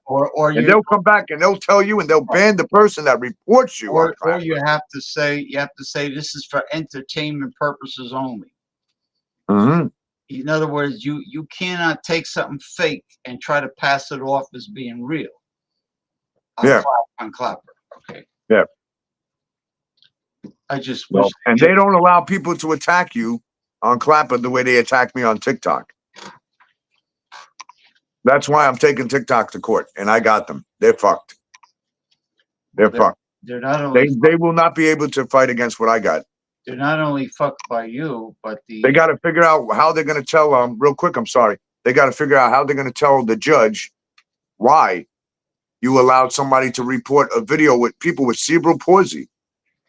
People that I told them we're connected to the Brooklyn Council, and I put the videos up yesterday after the meeting. I said, you just fucking banned people with cerebral palsy because somebody reported it saying it was AI and it's fake. Really? So they're faking? But you report that, but you allow everything else on your site. I said, okay, now you're fucking with a business that we're doing something in Brooklyn here with the council, big time. We got funding coming. Yeah, but I bet that was Jane Kuntvitz that did that. Or my ex was working through her. Oh, fuck up his page, fuck up his shit, and she even said it on the phone. Your ex even told me, oh, fuck up everything. I could do more damage than she can do. She needs, what she is? She's like the Medusa with the snakes coming out of her head. Your ex. She's like Medusa. Yeah. And she turns all the men that gaze at her, she turns them all to stone by anybody that looks at her. You gotta stop her. You gotta cut the head off of Medusa. Like that what was it, Ulysses or Hercules? I forgot it. One of those Greek heroes. Yeah, you gotta put a stop to these forces of evil. You're the modern day Spider-Man, and you could do it.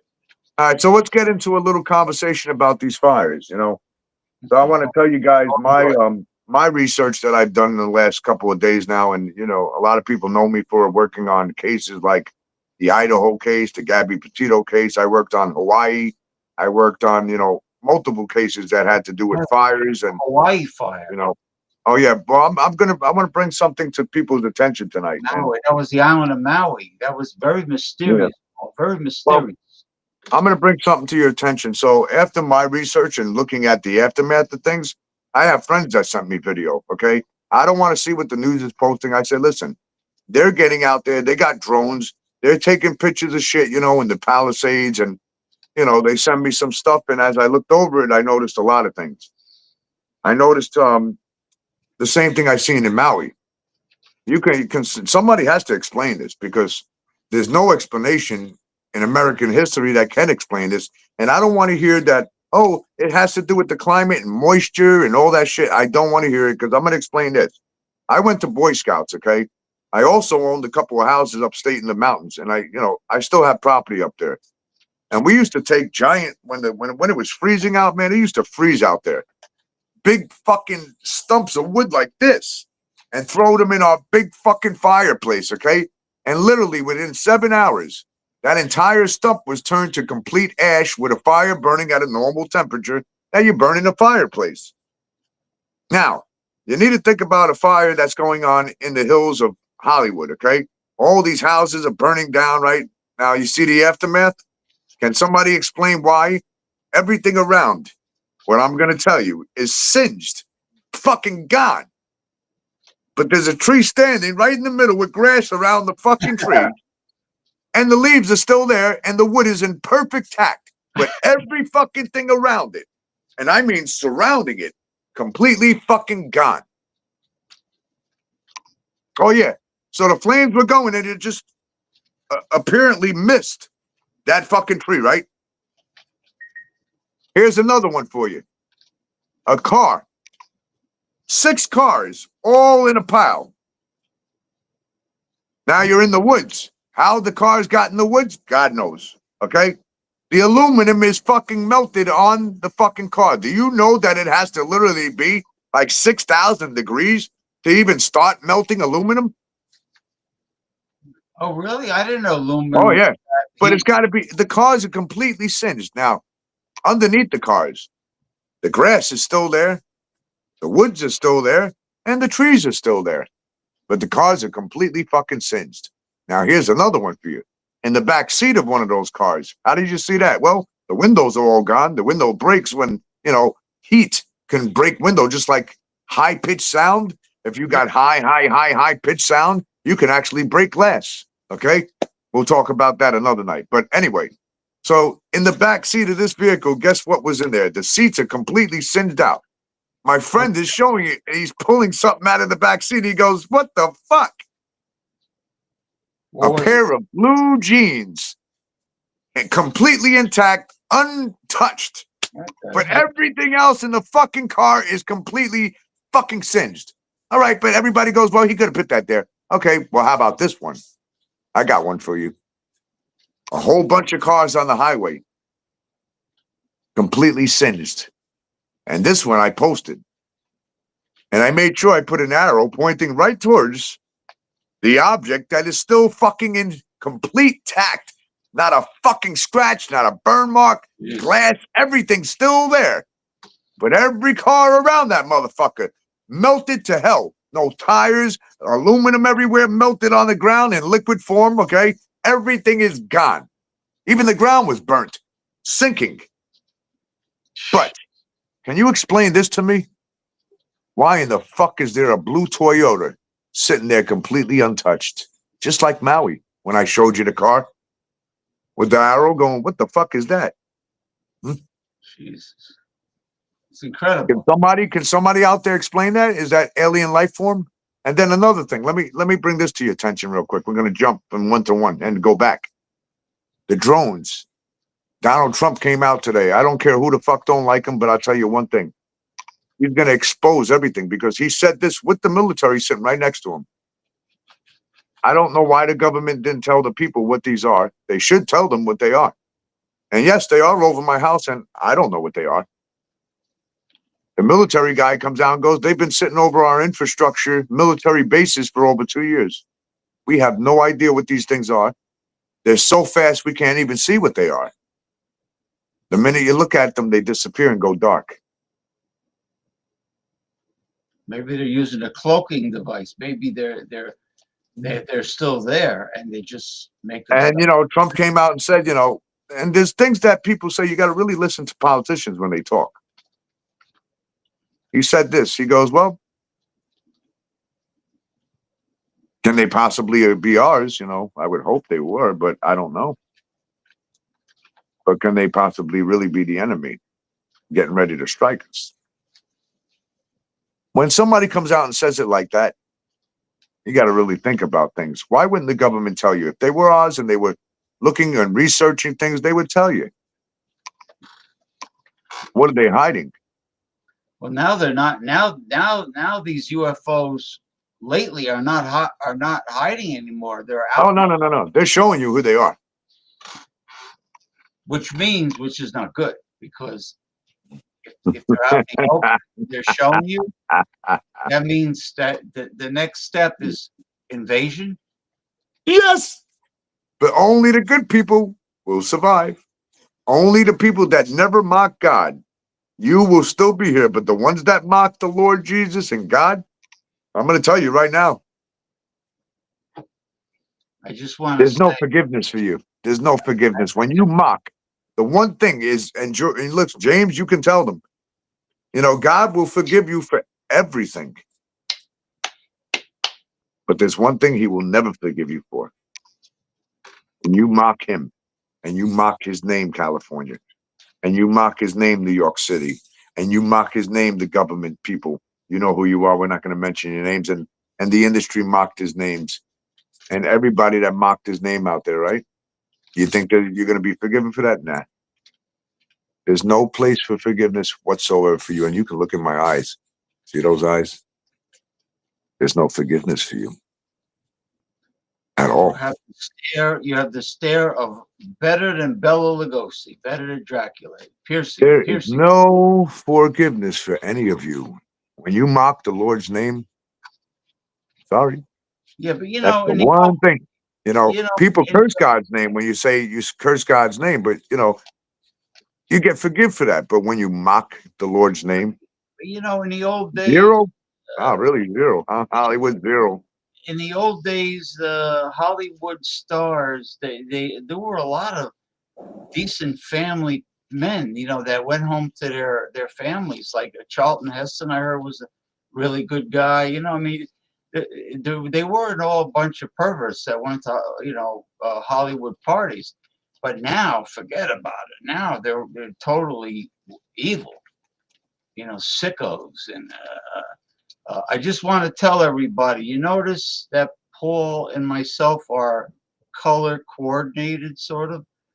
Paul's pullover jacket matches my background, so that's good. We're color coordinated.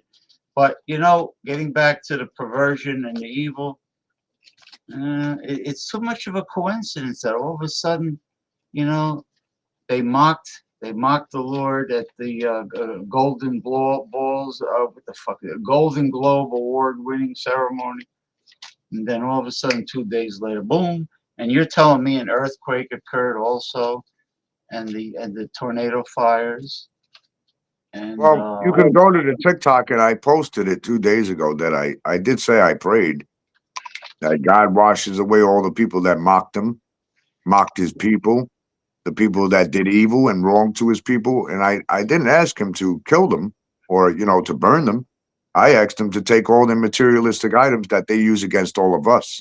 Oh, look what we got. Look what you got. Yeah, but look what happened.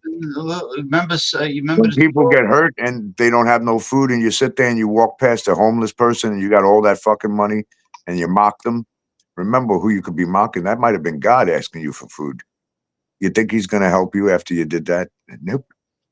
You remember the story in the Old Testament of Sodom and Gomorrah? Yeah, you went real blurry, James. Yeah, I know. I'll be coming back. Is that your mugshot? It looks like the blurred out mugshot. Oh shit! Look, they got him, but they won't show the picture, guys. Look, that kind of looks like James, but I don't know. It looks like Alien. Hold on. You know what it is? Hold on for a second. So you're gonna show me? Now you know what it is. It's the automatic autofocus, or I don't know. Maybe I need a new cam. Yeah, maybe. Oh, there we go. So what was I saying about the now I'm talking like Joe Biden.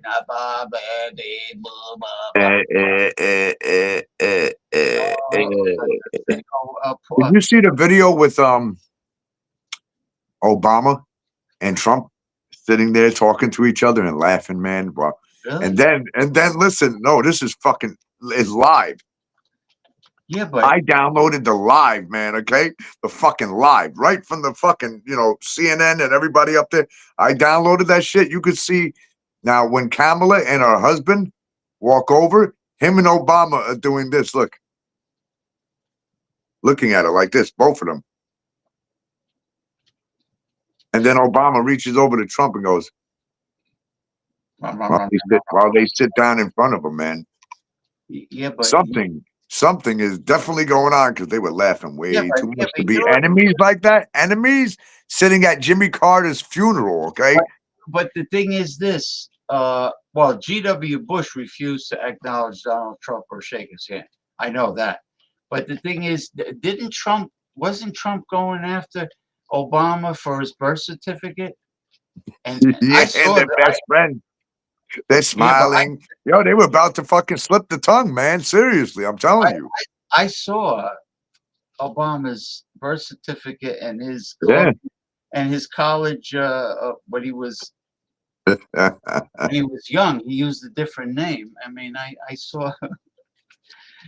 Yeah, I mean, come on. When you know, man. They can't play with us, man. I mean, I hate to say it, but You remember back in the day, James? It was never like this when you watch fucking this shit. You ever see presidents acting the way they did back then? We never seen shit like this when we were growing up, man. They didn't act stupid like this, cursing each other out, telling each other to go suck a dick, man. You didn't see what's going on in this world back then, what is going on now.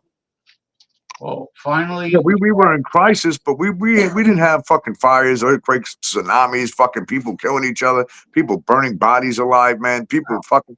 You didn't have none of this shit back then, man. I don't give a fuck. It's like the whole era of our era is gone, man. I just want to say hi to happy Saturday evening to somebody from Twitch, because we are live streaming also on Twitch. Liberty Twitch. What's up, Twitch? Is everybody doing the Twitch? Everybody, right.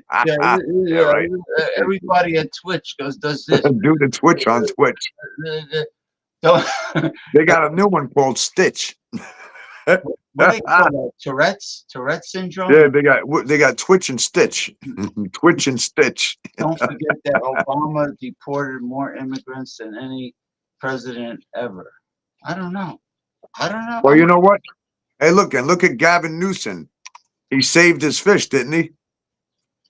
His fish? Why? His aquarium? No, he saved. Remember? Oh, we can't use the water. We got to save the fishies. Go look it up. He said they can't use the water because they got to save the fish. Why were the fire hydrants empty? When he says fish, and does everybody know one thing? You know that 4 weeks ago, right now, 4 weeks ago, nobody pays attention to nothing out there. All the insurance companies came out and told California and other states that they're not covering hurricane damage anymore, nor will they cover any kind of natural disasters or fires. That you are on your fucking own with that.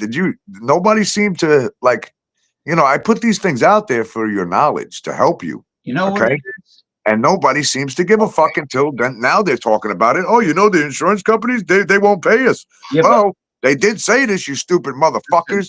I was explained that let's say you have a restaurant in Southern California or any place of business, and you get your policy, you're supposed to check the box that, in other words, it's a different quote.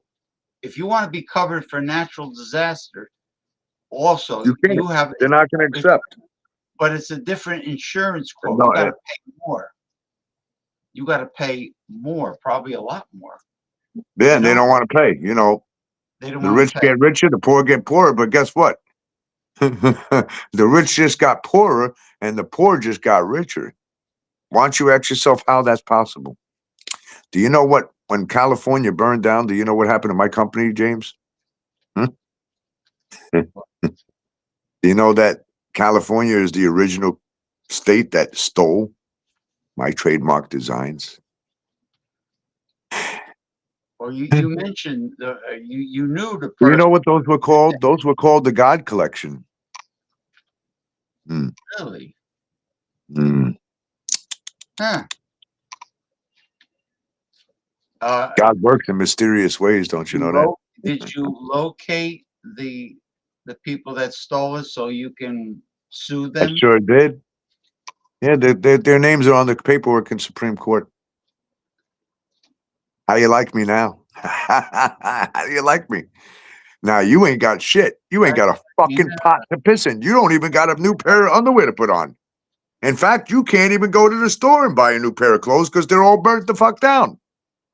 You see what he said? More as soon as the legislature try to force insurance companies to pay up, they cause more of them to leave the state. So They pull out. When they see things coming, they pull out like sex. Well, what about Florida? They thought they pulled out, instead they had a baby. They pull and out. then they run. You know, sometimes a man could be very skilled at pulling out. You know, the timing is. Let's not get into that. Leave sex away from politics unless it has to do with, the government and their sex trafficking laws, you know what I mean, and what they do, because they're the ones behind it all. Excuse me, I'm twitching because I'm happy somebody from Twitch is here. Anyway, And they're all twitching on Twitch, man. That's good. Twitch is a great.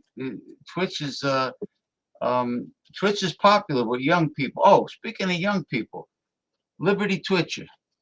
If you're young, what happened to all the young people that were anxious to register to vote because they wanted to vote for the first time this past November? And where were they? Yeah, where'd they all go, man? Because they disappeared. You don't even see them anymore. And what happened to the angry women that were all panicking? Oh, the Republicans are going to take away our rights. We got to vote. We got to vote. Yeah, where did they go? Where did they go? Over 100 million Americans didn't vote. Yeah, that's right. 100 million didn't vote. Didn't vote. You know why? Because when they were voting for Biden, you have to understand, and you might get in there, James, but Biden did have cemetery votes, man. It's a fact. There's no way in fucking God's creation that old fart got 81 million votes. I'm sorry. I don't give a fuck what you say. Look at him. Okay? And there's no way that camel toe got what she got, man. Well, she did get what she got. She got her fucking camel toe shoved right up her asshole, okay? So her and Tampon Tim. They're perfect for each other. Camel toe and Tampon Tim. Look at that. Hey, put the tampon up your fucking camel toe, you dumb bitch. Now, Liberty Twitcher said I hope they don't ban you for that. I'll be right back. Liberty Twitcher said a lot of women and young people actually decided to vote for Trump, right? They went for Trump. So there was something. Well, first of all, I think I blame the Democratic Party for allowing Kamala Harris to represent the party against Trump. That was a big mistake. Have to get away from it. She is not qualified to be president. And I think at this time in history, America is not ready to elect a female president. Well, Kamala is not.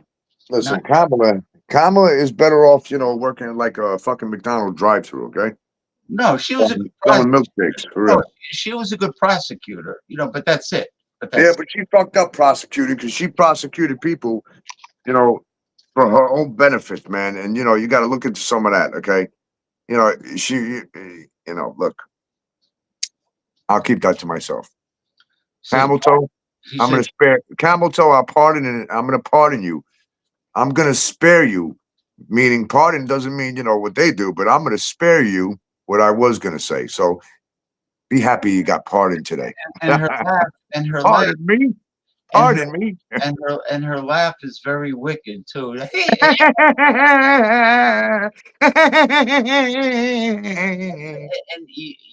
I went to the bookstore today and I picked up Dolly Parton.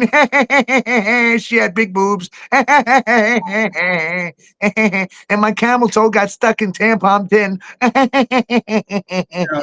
Joe Biden, he revealed himself every time he tried to sniff young girls from behind, Oh man, forget it. He used to love when they fucking, rubbed his hairy legs in the pool to watch his hairs go up and down. Oh, I used to love the way they sat on my lap. But you ever see? Yeah, remember that? Talk about the first thing that popped up. Yeah, but you ever see the photos of him trying to inhale the girl's scalp? Oh yeah. When he sniffs them, little girls, he's fucking sitting there. He's like a fucking, dogs don't even do that.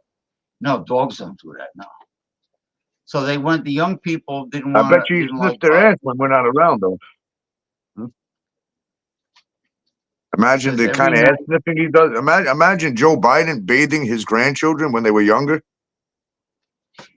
Think about it. I don't even want to think about it. Can you just imagine? Just like look at his brain, okay? And look at how he is.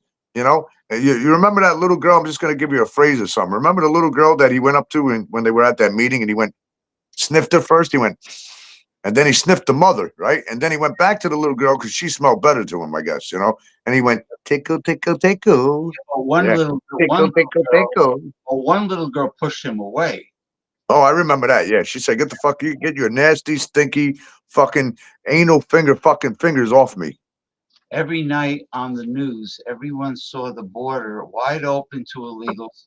That turned off a lot of young voters. Oh yeah, because that was Kamala Harris and Joe Biden administration that allowed that to happen. The open borders. Well, they did. They allowed all these illegals to come in here. Then you wonder why your country is under fucking terroristic attack. You can't blame the climate for fucking, you know, the wind blew the wrong way in fucking California after 200 fucking years. All of a sudden, it just did it, you know, 2 days after God's mocked, you know, if it decides to blow the wrong way and set everything on fire, okay, sure. No, sorry. That's biblical shit. You can't compete with that. Yeah. The hairy leg thing. First you had an earthquake, you know, literally all this month over there. You have earthquakes, okay? Then you got it followed by a fire after they go mock God fucking 2 days ago on live television, okay? All right? This morning, you have a fucking 10.1 earthquake that shook throughout fucking Cali and Mexico, all right? And then followed by a 5.2 earthquake, all right? And aftershock, after aftershock while they're burning, all right? They're going, when's the tsunami, Paul? I said, you know, you remember the guy that came and warned you motherfuckers in California that day?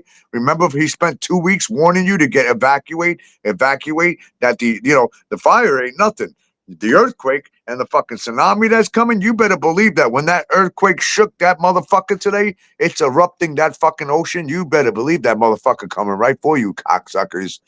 You better believe it. It's going to wash you right off the fucking planet where you belong. You evil piece of shit. Brother Twitcher, or don't forget poopy pants. Biden when he crapped his pants. Poopy pants. And don't forget when he shit his pants riding the bike, man. Remember that? They banned that, man. I put it on Facebook. I said, look at Joe Biden. You can see the shit dripping down his fucking leg and his ankle. And then he falls off the bike and he goes, I poopied my pants to his fucking wife.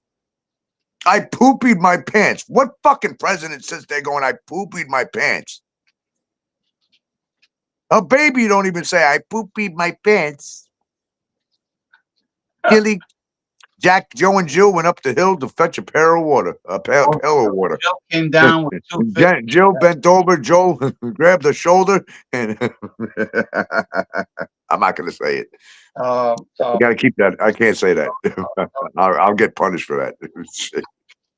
What are you looking up for, James? What were you looking up? You rolled your eyes. You looked up. What's up there, James? You looking up?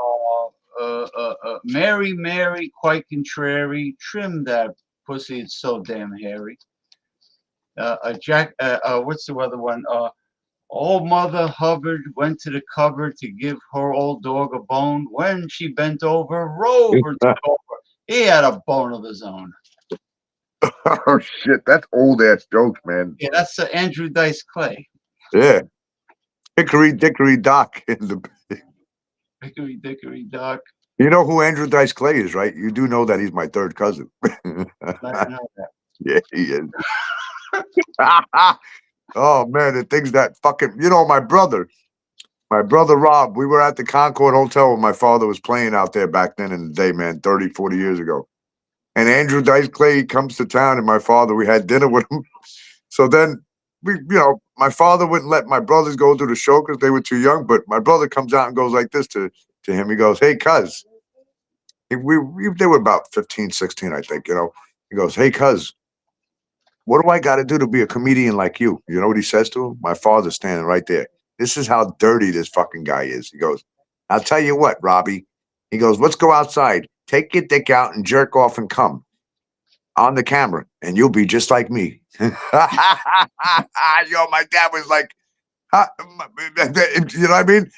He was 14 though, you know, so it's good. Yeah, You know, back then it was different than it is today. But You know, they're fucking 9 and they know about this shit. But he played Dangerfields. Yeah, he's crazy, man. He's crazy. I talked to him, I don't know, like last year sometime, man, and he's touring, and I don't know what he's doing now. What was that I place? wonder if his house burned down. What was that That place? cheap fuck. What He's was a that? cheap fuck. He is cheap. Oh, he's a cheap fuck to the family, man. You kidding me? Jeez. The word cheap doesn't stand for the word cheap. That motherfucker won't even buy his own kids anything, man. Oh my God, his own kids. And he's a drunk fuck, man. Drunk, junkie, fucking druggy, fucking pill popping comedian that doesn't know whether he's coming or going anymore. He changed, man. He went back to his old style of life. You know, before I met him, he was fucking like that, and then he went back into it again. Yeah, didn't he get married and mellow out? He mellowed out for a little while. I don't know how he is now. Like I said, it's been a year. Right back. I don't really pay attention to that. I'm more keen on paying attention to what's going on up in the skies. Oh, listen. They told you don't look up. You are way more advanced than your cousin Dice. Way more advanced. You're at a high frequency. You know, you heard about the frequencies that. Oh yeah, I know all about those. The fifth dimension. The world is transforming, or the universe, into the fifth dimension, and those that do not ascend to the higher frequency will be stuck in the old world. They'll be stuck here. They'll be stuck at. I've already reached that higher frequency. I know where I stand in this world. I already know how to. I already know how to generate my soul out of here. By the way, but I'll never teach anybody that. That's something that you have to have in you. My Everybody's got it, but everybody has it. But you just got to find it. You got to find it. My grandfather used to work with the famous sleeping prophet Edgar Casey, and my grandfather knew how to do astral projection. And do that. I could do it right now while I'm live, but I don't like to mess with things, man, because it's not. Well, it's dangerous. I got my own delimiters with things, so it's dangerous. If you don't know what you're doing, what my grandfather did is he got adventurous. He did astral projection. He started traveling through space. He landed on a planet, and a demon tried to intercept him. So a voice, he felt it was God. A voice told him, "You must return to your body now, immediately, because do not get tangled up with that creature. That's an evil spirit. I guess trying to prevent him from getting back to his body." You know, and there's now I think that a lot of portals, like I hear that Aleister Crowley opened up a lot of portals and did not close them, and his mansion, I think, is up for sale now, and he practiced the black arts, Crowley, and he opened up a lot of portals, and that's a bad thing. And now, what about the Pope? He opened up some kind of portal? Yeah, right after he opened that too, a lot of shit went down, man. He opened 5 more.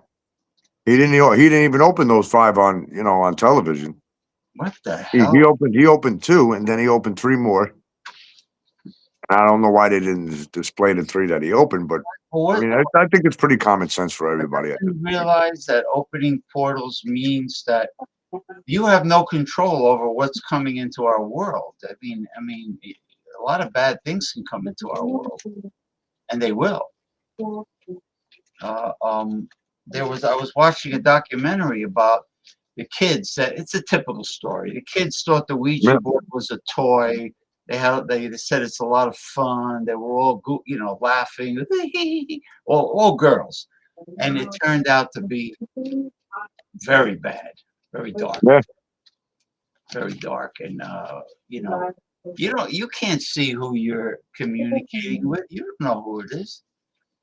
You know, it could be anybody. It's like when somebody texts you on social media and says, "I'm so and so," and they're like, "Well, prove it."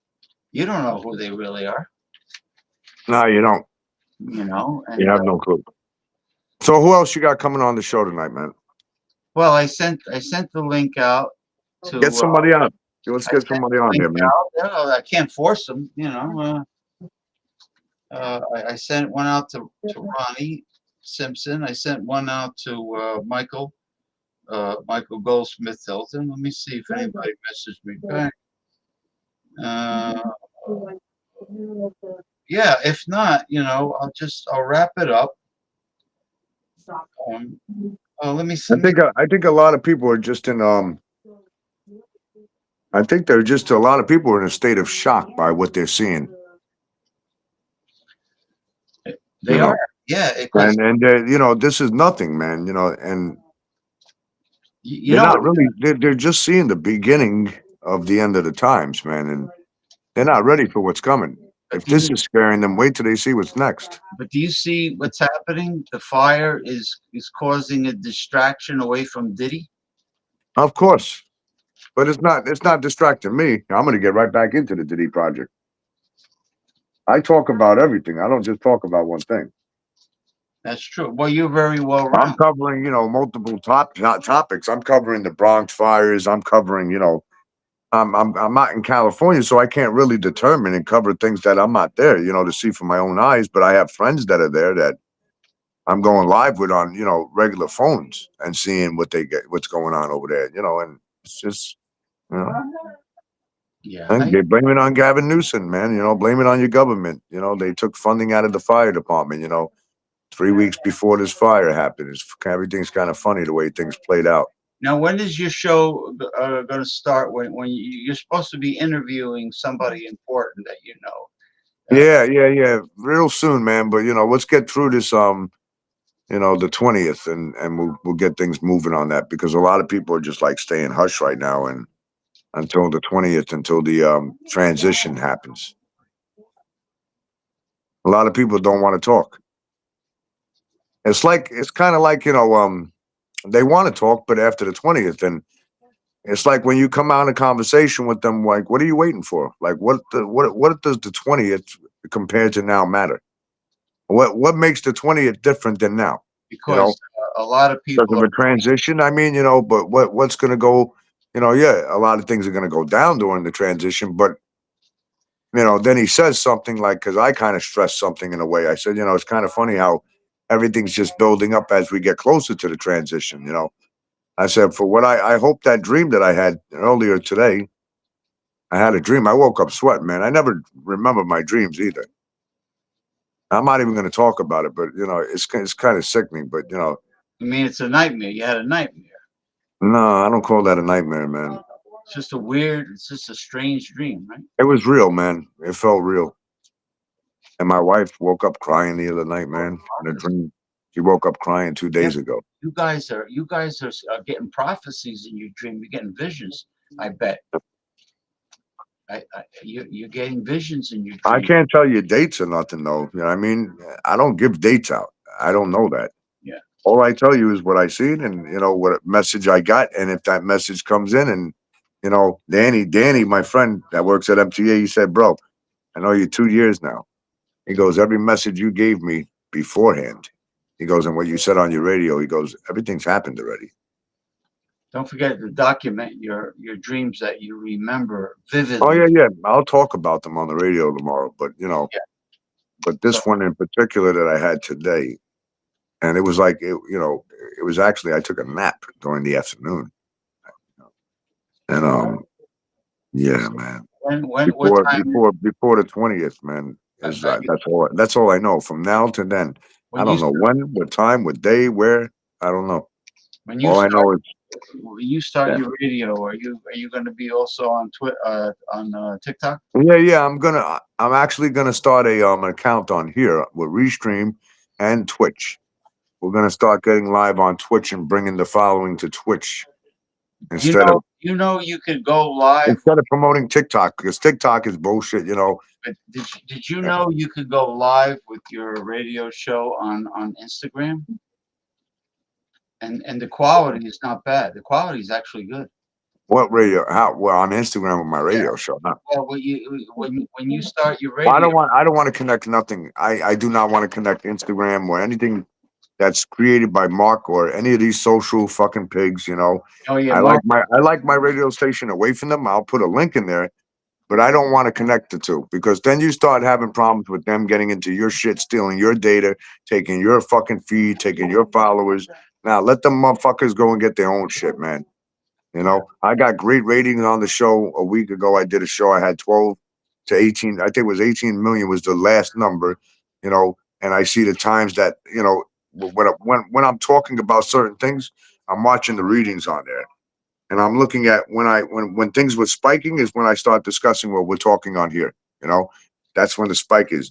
When I start playing music, that dies out, and then you'll see maybe a million people flowing through, you know, and it kind of goes down. And the more, you know, so not a lot of people are really interested in listening to music. They want to hear about, you know, if you start talking about good things, you lose the crowd. It starts dying out, you know. But the minute you start talking about anything criminal that has to do with violence or anything like that, them numbers go up so fucking high. And you're sitting there going, then you wonder why there's problems in the world. Nobody wants to hear about anything good. If they're not hearing about drama or violence or somebody was murdered, then they're not there. You know, you only got a very vast majority of people right now, a vast majority of people who will come around and listen to good things and want to create peace in the world. But the vast majority is wanting, like TikTok, violence, crime, and all that shit that goes along with it. Anything that has to do with bad and evil, they will promote to the fucking hell of the earth, okay? They will stick that through the For You like you don't fucking believe. But the minute you start showing good things, like, oh, look, we're doing a project with, you know, cerebral palsy. They won't even put that through the For You feed. You're lucky if you, and even when I had 150K followers, okay, I would put up things like, you know, real crime going on in my city and get 3.5 million views. But the moment I went and put up anything of people with special needs and showing that we're helping other people with needs, you know how many fucking views I would get? Literally, maybe 200 views at the most. So what does that tell you? They do not promote good things. They want to promote evil, violent shit, and Right. they're influencing the kids. Okay, you know, the vast majority is teenagers getting influenced by buying torch guns on TikTok. Okay, they show you how to set fires with it. Okay, they got sex going on there. They got Chinese stars where they tell you in their policy that if you sell Chinese stars or even have or talk about them on here, you will be banned forever. Okay, well, they're selling them on there.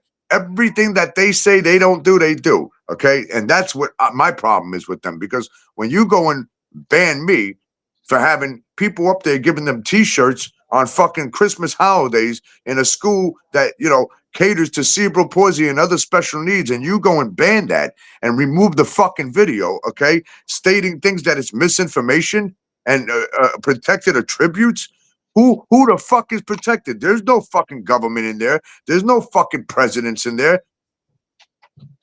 And then you go and write "God bless America" on a video that TikTok is showing somebody's head getting fucking cut off after screaming "Death to America." I say "God bless America." You go violate the fucking comment and then restore it later on. When I get done with TikTok, I want to see the owner sucking on a fucking monkey's cock that has gangrene. Ronnie Simpson has a good suggestion. He says Paul should keep a dream journal for his visions. Hey, Ronnie Simpson, why don't you get on and was come on, get on live, man. What are you doing? Maybe he's come on, Ronnie, jump on live, man. What are you doing, man? Yeah, well, I don't think he's Introducing Ronnie Simpson from The Simpsons, the ones that have predicted all that you see going on right now. Oh yeah, right. That's right. Simpsons episodes, yes. Hey, Ronnie, come on the show. Bring Bart with you. Bart. Well, if he comes on and he's high, he's fine. If he comes on and he's drunk, then he'll start. That's okay. We'll deal with it. He'll start calling you names and. Yeah, that's true. We can't have you drunk on here, Ronnie. We're sorry. And then, well, I just if he pushes buttons and Now, trolls, if we were all drunk on here, but I don't drink, unfortunately. You see, yeah, then we but could really fuck. yeah, but I'm happy. I'm a happy drunk. I'm not confrontational. I'm happy. You know, and Right now, you look like fucking Popeye the Sailor Man with that hat on. Okay. You look like you came from the fucking 1700s, bro. Where's the gun and the fucking horse? I like that hat. I need one of those. I could wear one of my Clint Eastwood hats, though. Oh shit. Yeah, you like the Next brooch? time I'll put the gas mask on. You like the brooch? Yeah, that's cool. You know what I should put up here? I have a calamari brooch, so maybe I should pin that up here. I got a special guest for the show tonight. I'm gonna put him on. Hold on. Oh, her on. Hold on a second. I'll be right back. Oreo. No, Oreo's out of commission. Oh, she's not feeling well? Yeah, she's fine. She's laying next to me. Oh, all right. Leave her alone. Oh, you got another dog. No, this is a friend. Yeah, she looks good on camera. Say hi. That's a Pekingese. Hey, yo. Say fuck you, Joe Biden. Fuck you. I'm starving because of you, you cocksucking prick. That's a Pekingese. Inflation, you prick.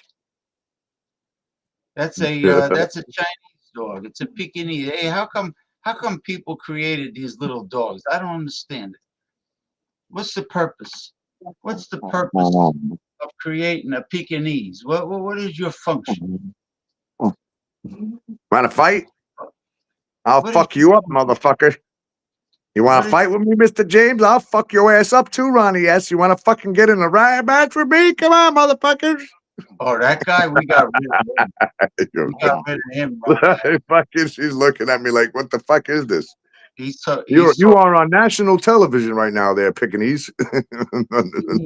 They call her Supernova. That's her name, Nova. Now, Ronnie's talking about the guy who says, bra, hey, bra. Oreo, I don't know. She don't want to come on live. Let's see. Maybe she will. Hey, bra, Oreo's being a fuss tonight. Let's see. Hey, Ronnie, hey, bra. Why do you wear all those gold chains, bra? How come you drink that cheap beer, bra? Hey, Oreo. Hey, bra. Oreo, look at the camera. Hey, bra. Say hi to them. You are on national network right now. What are you doing? Tell Joe Biden what you think about that motherfucker, and tell the rest of them. What do you think about Diddley, Oreo? He said, you know what she said? Why? Go fuck yourself. That's what she said. What is Oreo having sex with the Pekingese? What is No, that's her friend. That's her friend. Oh. They're two females, man. They're not having sex. They're not eating pussy either. Stop thinking of nasty shit. Look. They're not carpet munching? Oh, man. Why is Oreo's nose shoved right in her ass? Hey, don't do that, Oreo.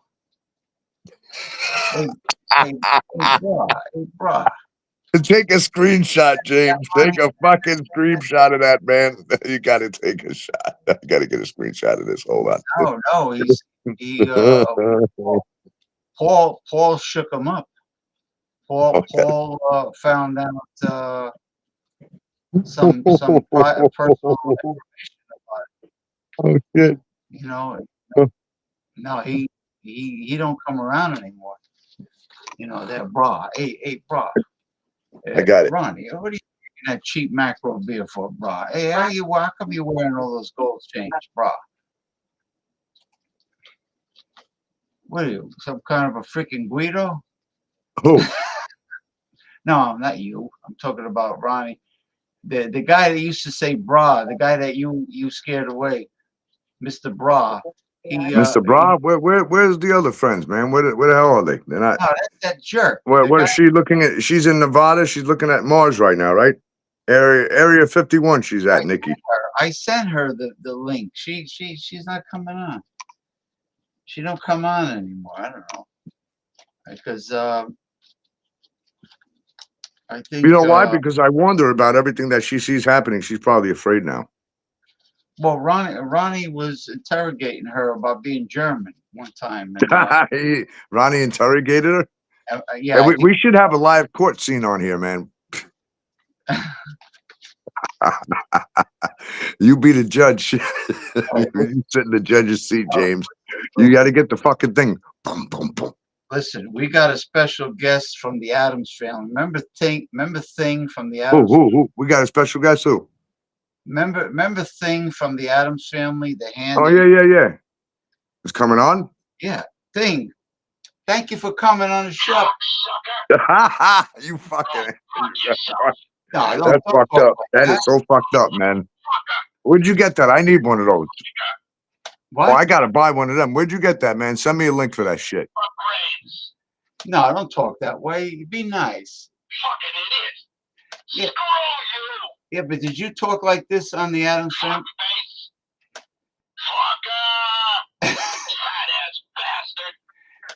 Did you talk like? Did you talk this way on the Addams family? It's horrible the way that you. What? Hey, lard ass. Fuck you, asshole. Cocksucker. Oh, I need one of those. Oh man. Nah, no, that's enough for you. That's enough for you. Goodbye. But anyway, that was Thing from the Addams family. But hey, look who's here. Better late than never. Oh yeah, the Pumas. That's the guy that was asking about his cheap Pumas. Fucking who? Sid? Yeah, he's talking about. That's Yeah. why I meant by bra. Yeah, he got scared away. He don't come around no more. Did he just come back now? No. And they weren't Pumas. They were actually very nice things. Yeah, Sid's in jail probably. Hey, Bart Robinson. They wrote a song about Bart Robinson. Bart Robinson. You know, that old song. Hey, good evening, Bart. How you doing there? How you doing, Bart? Bart, we were just talking to Ronnie Simpson, and I was telling him about Bart Simpson. I said, yo, Ronnie, bring your son Bart on the show with you. But we're not talking about you. We're talking about Ronnie because he's the Simpsons. So how you been? So good evening, guys. He was talking about Paul's Pumas. Oh, he's that guy has that guy been blocked? Oh, Ronnie was talking. Okay. No, yeah, Ronnie. I guess he never came back. He got scared because I scared the shit out of him after I found out who he was and where he lived and everything. Man, I posted that shit too. I never blocked him. No, he just didn't come back. Yeah, I posted where he lived. Hey, you want to come on here and do dirty shit? We give it to you, motherfucker. Okay, why did they boo? Why did they boo Hulk Hogan? I'll tell you why.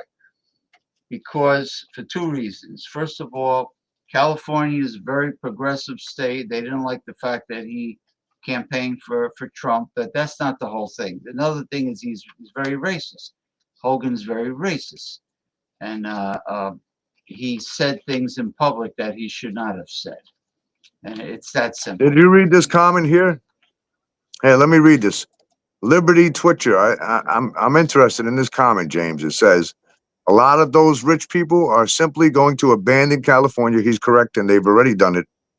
And take their taxes with them. A huge financial disaster coming to California. Yes, Liberty Twitcher, you are right on 100% with that. They are headed for a serious financial disaster because, number one, you got to think about this. Hollywood is everything about the movies, the music industry, everything, okay? That's done. The fashion industry, everything is done. Especially after the Diddy case, that killed most of it. But now, with this, you think people are going to ever again buy a home in California? You think they're going to go and spend money? No, the people that own homes in California, all the ones that were spared, I guarantee you, and he's right. They're going to sell out their fucking property. They're going to take their money and they're going to get the fuck up out of there. California is going to become a ghost fucking city, man. It's going to be a ghost city. He's back. The other alias of Sid is Where? back. See the photo? You recognize the photo? This Gunner guy? Gunner Lingboom. Notice the photo. It's the same guy. It's the same guy that was posing as Sid. Mm-hmm. As Psycho Sid. Yeah, he's back again. He's Okay. Yeah, let's screenshot his picture then. We'll get that over to there was an arrest made recently this week, so I'll put it up too. Yeah. Maybe I can put it up. Let me see how I can do that. Maybe I can show it. No.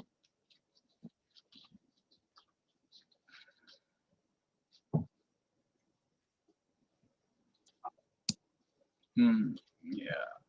Well, that I'm responding to Ronnie Simpson. He should have kept that private between him and his daughter. He should have expressed that privately, within the family, and not talk about it publicly. But because Hogan is like an attention whore, that he's got to be in the spotlight and controversial, and he shouldn't have mentioned any of that publicly. If your daughter is dating and having an interracial affair, you want to express your disdain for that, you do it, privately. Yeah, not publicly is the worst. Don't go out Now he in looks public racist. Now he looks like a racist, Well, and people are going to boo him. Well, he kept using the N word several times. It's not that. Look, Muhammad Ali didn't believe in the races intermixing, but he said it in a very nice way. Muhammad Ali said it in a very nice way. He didn't use any derogatory terminology. Ronnie said her boyfriend liked wearing baggy jeans with his underwear sticking out. They all do that, though. What's new? That's the hip hop game. Yeah, that's why I'm happy I don't have kids, because I would change the locks on the door if they came home wearing that. You see what Robinson? I'm not going to say that. California is one fucked up state with horrible, corrupt leaders. Just like New York. Yeah, just like New York. You kidding me? Fucking more corrupt than the word corrupt. That's right. There's a lot of comments here to read, man. Lots of comments. His daughter wanted. Too many. His daughter took a trip to the Come dark on, keep side the of questions coming. We'll answer these motherfuckers, man. Boyfriend like wearing baggy pants with his underwear sticking out. That's true. He's but then Hulk Hogan says, yeah, now if he was a basketball player making $100 million a year, but he used the N word again. You see that's what caused the problem. The N word over and over and over and over and over. I prefer dark meat, ain't gonna lie. Well, I'll be honest with you, Bart Robinson. The dark meat ladies are very good in bed. Dark meat ladies. That's what he calls them. That's how. Well, wenches. Oh man. The wenches. You like the wings on the chicken? Doesn't have. No, I'll eat dark meat turkey, but I won't eat. I don't like dark meat on chicken. But turkey, I could tolerate turkey dark meat, but I'm just saying they don't have to be black. They could be Indian. They could be any race. They could be Latina girls. They could be they could be Thailand girls. So what I'm trying to say is the woman of the tropics. They're usually very good in bed, and also they tend to have long nipples. Oh my God. Yeah, and they tend to have large clitoris also. Like Camel Toe Harris. Camel Toe Harris, maybe. Camel Toe, Kamala Toe. It sounds like a food, doesn't it sound like a food to you? I'm being honest. It's like Salt and Pepper when they sang that song. Let's talk about sex, baby. Let's talk about you. Let's talk about. Remember that song? How can I not remember that song? Paul, let's talk about sex. Let's talk about. Okay. Oh yeah. Now he agrees. Bart Robinson says, "Damn right they are." Yeah, they got the hard nipples and the big. They got the this one girl. It's a delicacy. They sell them in Jersey, you know. Chocolate covered One nipples. girl. She was a female Long or bodybuilder. short. She was a light skin. She was a cinnamon skinned black girl, but she was a female bodybuilder. And I used to call her my little plum tomato because her clitoris reminded me of a little plum tomato. In effect, you know, Hey, this is turning into like fucking OnlyFans site, bro. All right. Ronnie S. says Hulk didn't say the comments publicly.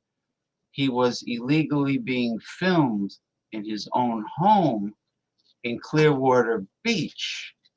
Now, illegally filmed. You think he was really? Wait a minute. Was this part of his friend, the Love Sponge? How is he illegally filmed in his own house? I don't understand. How do you do that? Legally filmed. So, yeah. So, elaborate, please, Ronnie. Yes, explain exactly what happened here. Unless a friend went over there and Ronnie filmed him, you can't do that. That's against it. He said his comments were not public. They were private. Okay. Please explain. Why don't you come on the damn show and explain? Yeah, why don't you come on the show as a guest and fucking explain this, man? We don't want to read all this shit. Yeah.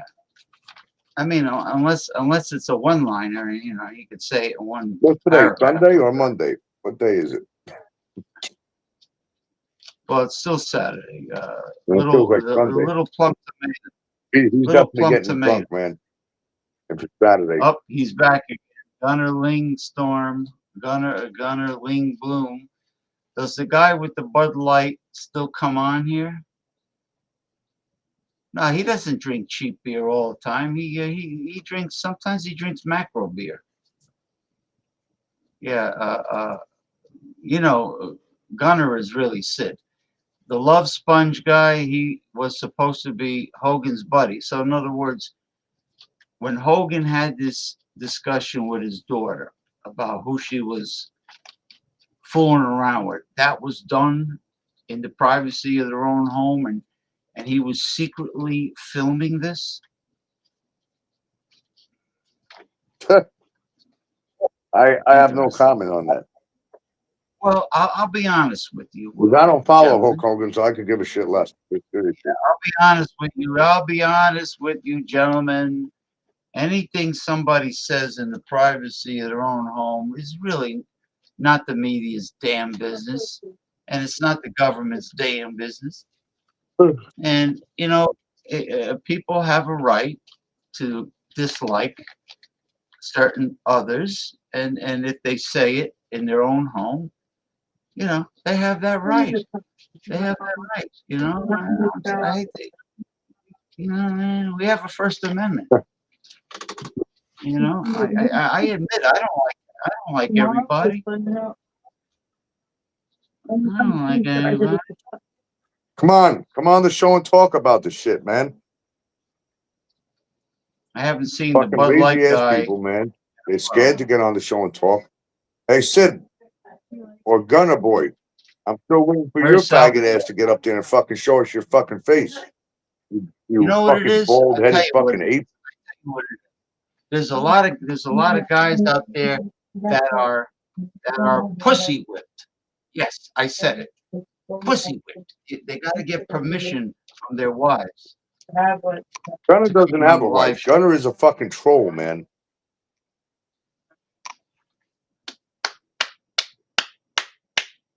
I got his picture. Right. I got his picture. I got his Facebook, everything, man.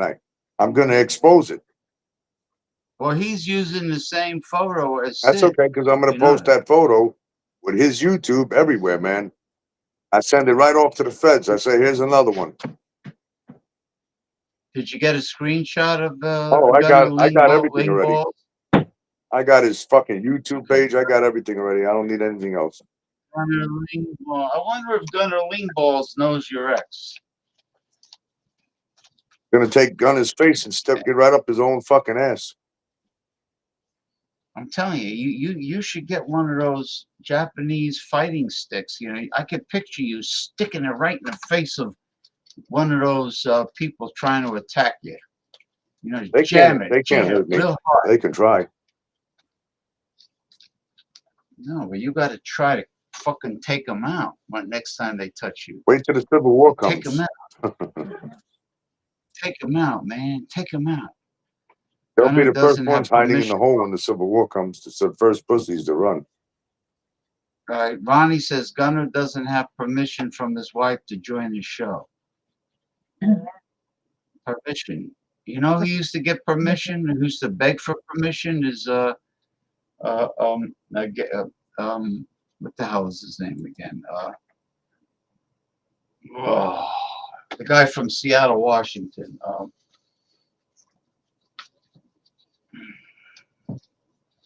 Yeah, this one guy, you know what the funny thing is? He made a lot of money. He was the big breadwinner, but he was married to a real pretty woman, really pretty compared to him.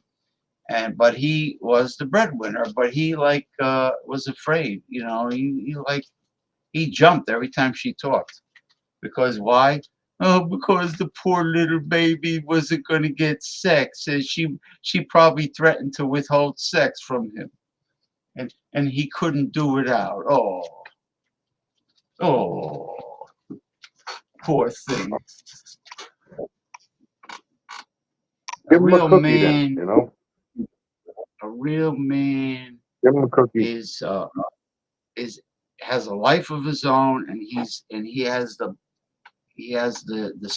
titanium spine to be celibate when it means his dignity's at stake. He will say, "Oh, you want to withhold sex? I don't care.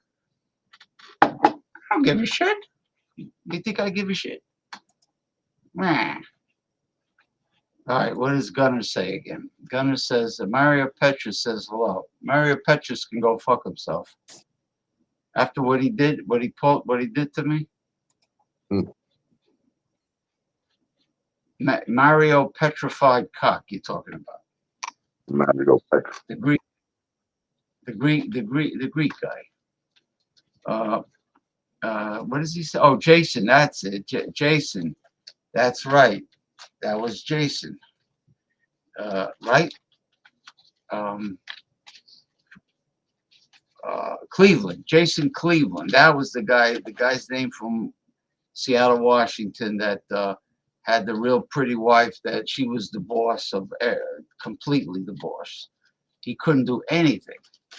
He couldn't have a hobby. He couldn't do shit. He couldn't spend time with his male friends, and he was probably Oh, afraid. that's the one that, you know, he said, you go online, I'll cut it off. Lorraine LaBobbitt's sister. Lorena Bobbitt. She was Ecuadorian, I think. But you never heard John from him Wayne again, so Bobbitt. probably killed him. No, John Wayne Bobbitt actually did a porno movie to prove that his penis still works. After they sewed it back on. No, I'm serious. You know, he really, he really imagine. did that. Huh? No, he really did do that. But Lorena says she was abused. The guy was a Marine, and he used to abuse her, which is quite possibly true. Maybe he was an abusive. I think that Gunner, the Sid guy, I think he was fucking molested and abused as a child, man. If it's the same guy. Or maybe maybe Biden sexually abused him. Maybe he's one of the stooges of your ex. Maybe he's getting sexual favors as a payoff. That's true. Maybe somebody stuck their finger. Maybe his parents stuck their fingers in his ass when he was younger. Quack, quack, quack, quack. Quack, quack. John Wayne Gacy is the serial killer. He was horrible. Ronnie mentioned John Wayne. I mean, if Gacy. it's not the same person, then what is it with them using that same fucking picture, man? What do you see in using a real estate agent with a bald head's picture? Yeah, why why You sucking his use dick this or what? man? You know, you fucking faggot. Yeah, but I I don't wish this understand cocksucker would why. show their face, man, for real, on the camera. Why is it Or, always? like, Why is for it real, always man. the Like, same? why can't people just show their faces? Why is Fucking it piece of always the shit. same photo? Why can't it be like Elmer Fudd's Elmer Fudge. image, or Elmer Fudge, or Bugs Bunny, or your Ricochet Rabbit, or Go Gomez, or Joe Jitsu, or What's the comments, sir? Let me see these comments here. Huckleberry Hound. Why does it always have to be the same guy? Ronnie S. Do you notice it's always the same guy? The Ronnie S. that don't want to come on the show with his camera. Maybe he's, I don't know. Maybe he's doing the camera. Because he probably looks like a fucking Mark Zuckerberg, like a woman, a female Mark. Did you see that? The female version of Mark. That was the ugly, You didn't see the ugliest female version? Wasn't that an ugly? Oh, he's an ugly bitch, man. With that fucking nose. Even his nose is bigger than his dick. Even as a man, he's a funny-looking geek and a dork, and he's got this. I hate to say it, he's got this real joof. You know what I mean? With the big schnozola. What would you do if you got the chance to be in the same ring with him? I would tell him. Now listen, he is a martial artist, so you got to be careful. All right. Well, remember, a martial artist only has to have distance between his opponent. But if you get in close right away and you grapple with him, you tie him up. Yeah. You know what I mean? Then they can't maneuver. But no, I would say, how much money does a human being need to be content? Honestly, you, Elon Musk, Jeff Bezos, how much money do you people need? They'll never. Elon Musk is the Antichrist, okay? I think he might be. You know why? Because he's really slick with the mouth. He's very slick. Now, the Antichrist will be very convincing. He's a false Antichrist, though. Well, he could be the beginning, getting the world ready for the real deal Antichrist. Because it's not just one person and that's it. It's progressive. Imagine, just think about this for a minute. You see where we are right now in technology? Say we're still here. Yeah. Imagine what 2 years is going to look like. Well, you're going to be seeing fucking the Jetsons in the sky, bro. They already landing have. in their fucking sky house. They're ready to mass produce a flying electric vehicle, but there's a problem, and the problem's is not gonna. They already have it. What are you talking about? No, they have it, but the problem is that they're getting ready for they're waiting for the new batteries to come out that could charge in 5 minutes and could 3,000 miles. Yep. It's not the lithium batteries they have right now. They only go for 20 minutes, I know. You don't want to be up in the sky and only flying for 20 minutes. And you might forget and fall. Imagine they getting high and smoking a joint and they're fucking up in the sky, bro. And the battery's running out and they hear beeping. They don't have no clue. Yeah. Oh, them fucking propellers stop going, man. You going straight down. You don't want to be in a fucking drone that's made out of what it's made out of, fiberglass. Fiberglass. Fucking coming down, from 2 to 5 to some of them go like fucking 20,000 feet, man. You don't want to be coming down in that and fucking crashing into the ground. You know how many accidents there are going to be? How many accidents? I mean, could you picture the warning light going on? You have 2 minutes left. Can you see Ronnie up there? Ronnie's going to be up there on live with us. Hey, guys, you like the drone? I got a new drone. Oh, shit. Guys, the battery's dying. Call 911. Ronnie will be drinking. What's up, Ronnie? We miss you, man. Ronnie Happy New Year, Ronnie. Ronnie will be drinking one of his Imperial IPAs and smoking. Nah, you know what? Ronnie's a nice guy, man. Ronnie's a good person. He's a good guy. He's smart. You know, and He's you know, he respects his friends, and you know, he has a right to drink. And he has a just don't put your friends down because we care about you. but We can put everybody else down. no, we care about our friends, you know. But Ronnie has a problem with robotics. I do too. I don't blame him. Shit.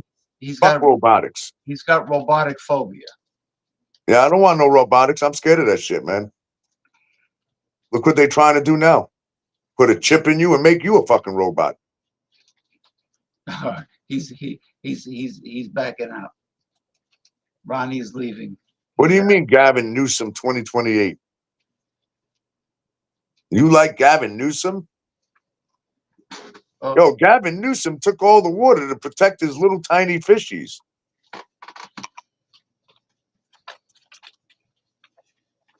You know, this fire is But then on the other hand, you know what? I don't knock Gavin Newsom. You know why? Because he destroyed all that evil shit. You got to think of it, you know, that's God's people. They're taking out the evil people, man. You know, hey, look, they are evil, man. Look what they did to people. Hollywood's disgusting, man. maybe Gavin Newsom. But the people that didn't deserve it shouldn't have got that. You know, there's families that are displaced, and that's the sad part. That you know, the people that didn't play a part in that, they got to pay for everybody else's shit. You know, collateral damage. Yeah, collateral damage. It's unfortunate.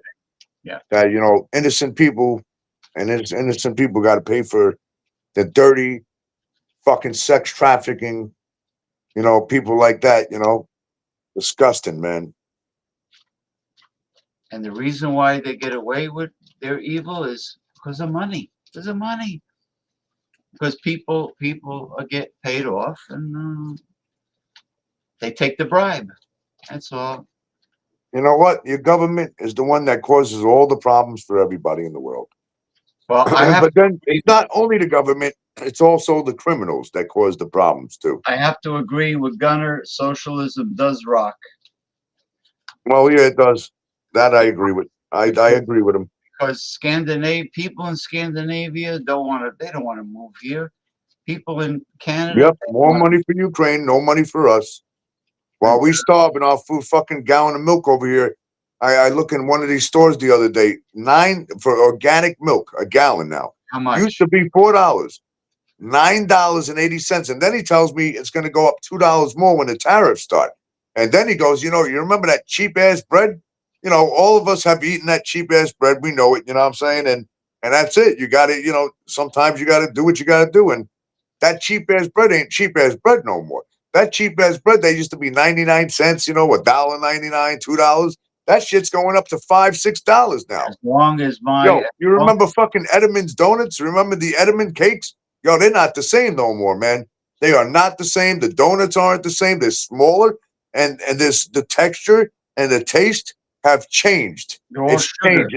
They don't melt in your milk no more when you dip them. They don't fucking melt, man. What the fuck are they? It tastes like you know what all the toppings taste like on Edelman's? Like wax. They're all like fucking wax, like candle wax, like you're doing on wax. They're all sugared down. They're all sugared down. They don't taste the same. As long as my organic Dave's Killer Bread doesn't go up higher, you know, that's all I care about. But I've been eating the organic. Oh, you see what he wrote? Lay around like you, James? Do nothing and get checks? And get paid. Sounds good to me. Lay around like you, James, and get checks. Hey, I have a itch. Yo, James worked his whole fucking life, you stupid motherfucker.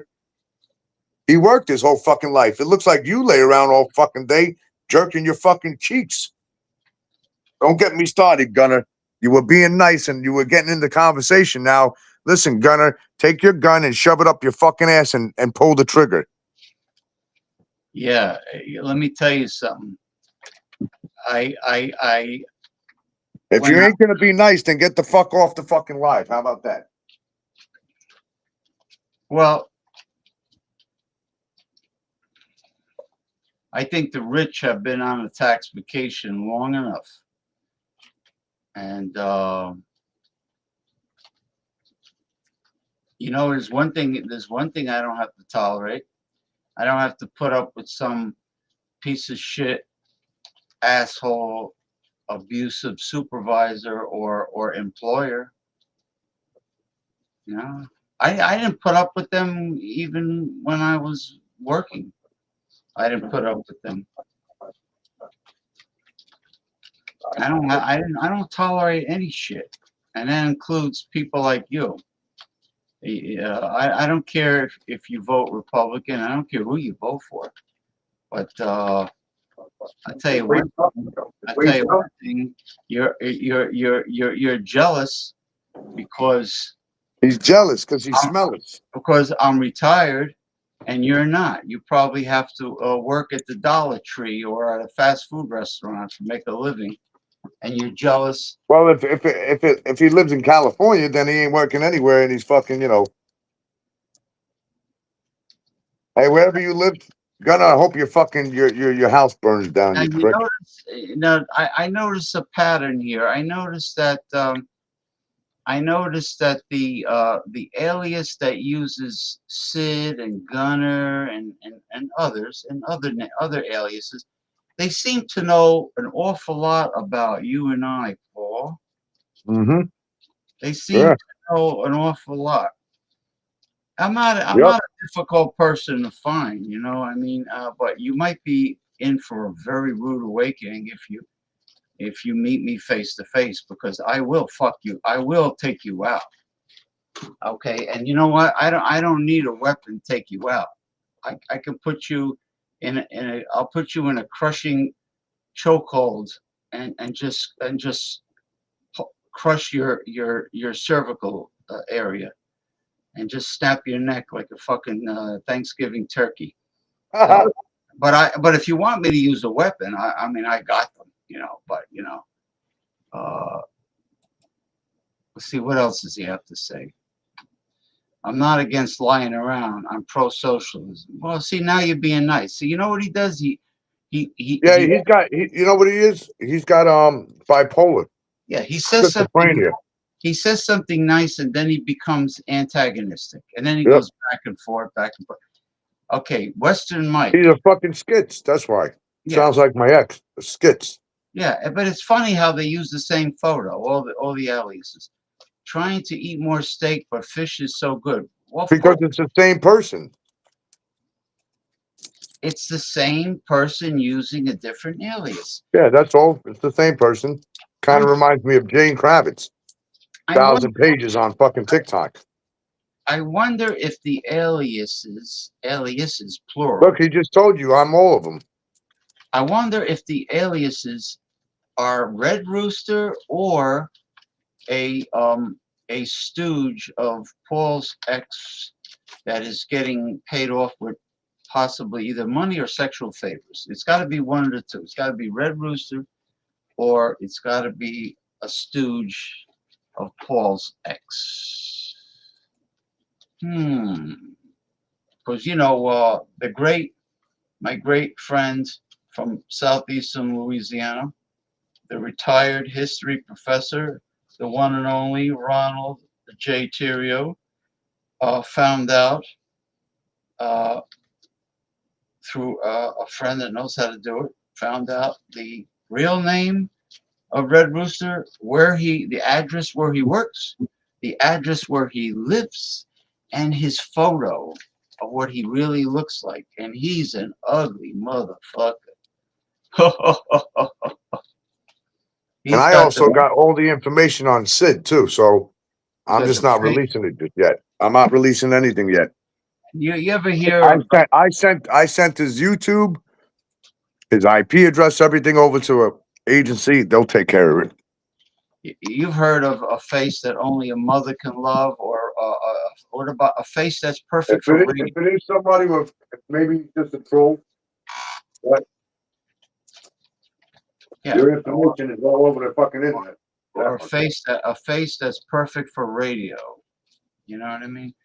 But this Red Rooster is a face that's perfect for radio. And my buddy, retired Passaic County cop, says I told him the story about Red Rooster, and I said, yeah, Red Rooster's he's an ex-Marine He says, I don't give a shit. I'll fuck him up. Tell him to come and deal with me. I don't care if he's a Marine. He says, I'll fuck him up. And Jimmy's a big guy. He'll put you in a headlock, man, and he'll be laughing at your Marine jarhead as he crushes you. So wait, so Gunner, you're saying that you're the Red Rooster too?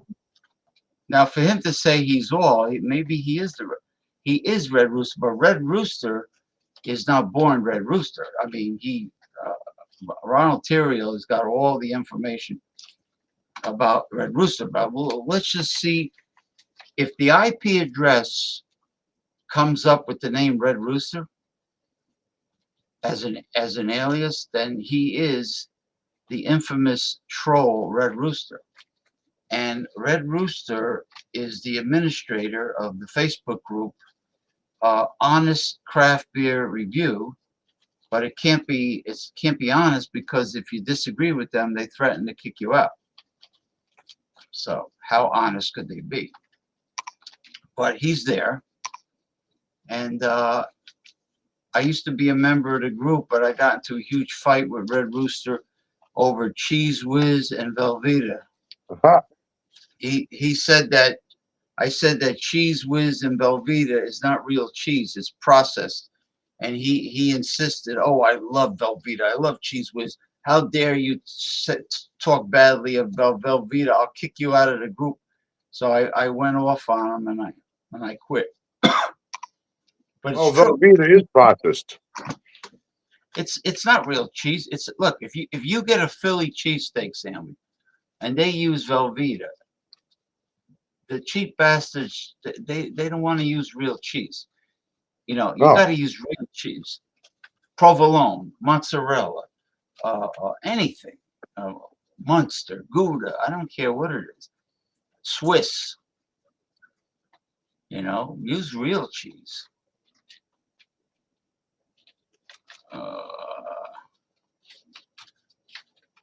Hey,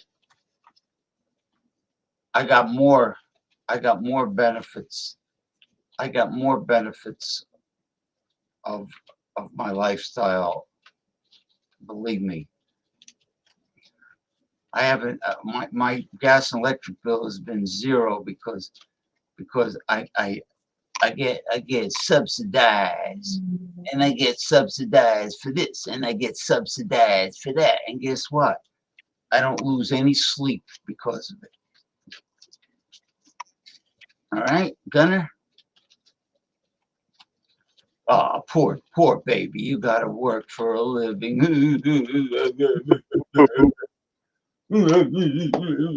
But guess what? Me and Paul, we work smarter, not harder. That's right. Brain cells over manual labor. That's right. That's right. That's right. Oh, by the way, how is eBay doing? You getting doing all right? Beautiful.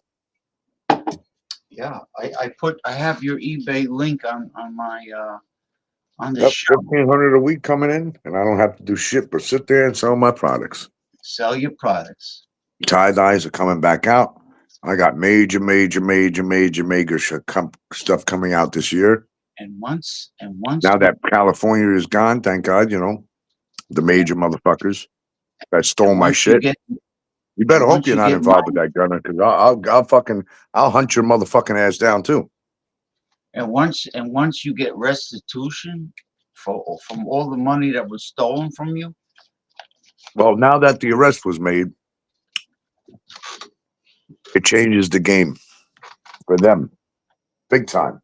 Well, my prediction is that Jane All right.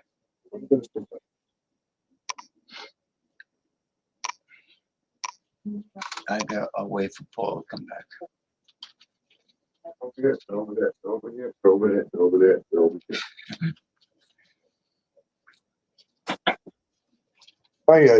My prediction.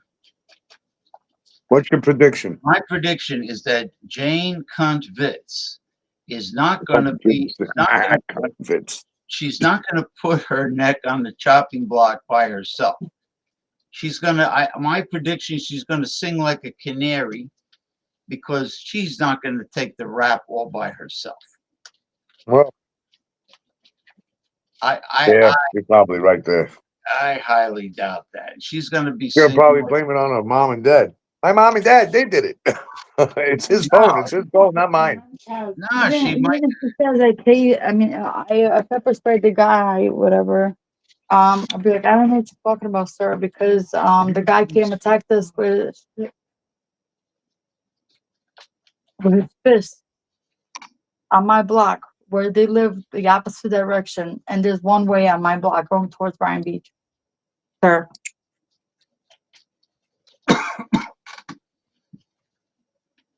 Yeah, she'll throw your ex under the bus too. She's not gonna take the rap by herself. Yeah, that fucking well. They need to throw her Let back her in the just fucking get some ocean. extra medication. Maybe she needs to see a psychiatrist and actually speak the No, there's truth no for excuse once. for that. Speak the truth for once. Stop lying. No mercy. I have an issue. I like to stalk and harass people on the internet. Make them feel like shit because I feel like shit because something's going on with me. I'm a piece of shit, so I gotta make other people feel like pieces of shit too. Yeah, Gunner, why don't you go fuck with Jane Kravitz? Go play with that cooch, you sick fuck. Guys, This guy that plays Sid and a bunch of names that seems to know me and James too well. Yeah, too well. You're right. Western money. Even knows what kind of sneakers I wear when I never even put my shoes on fucking line. That's right.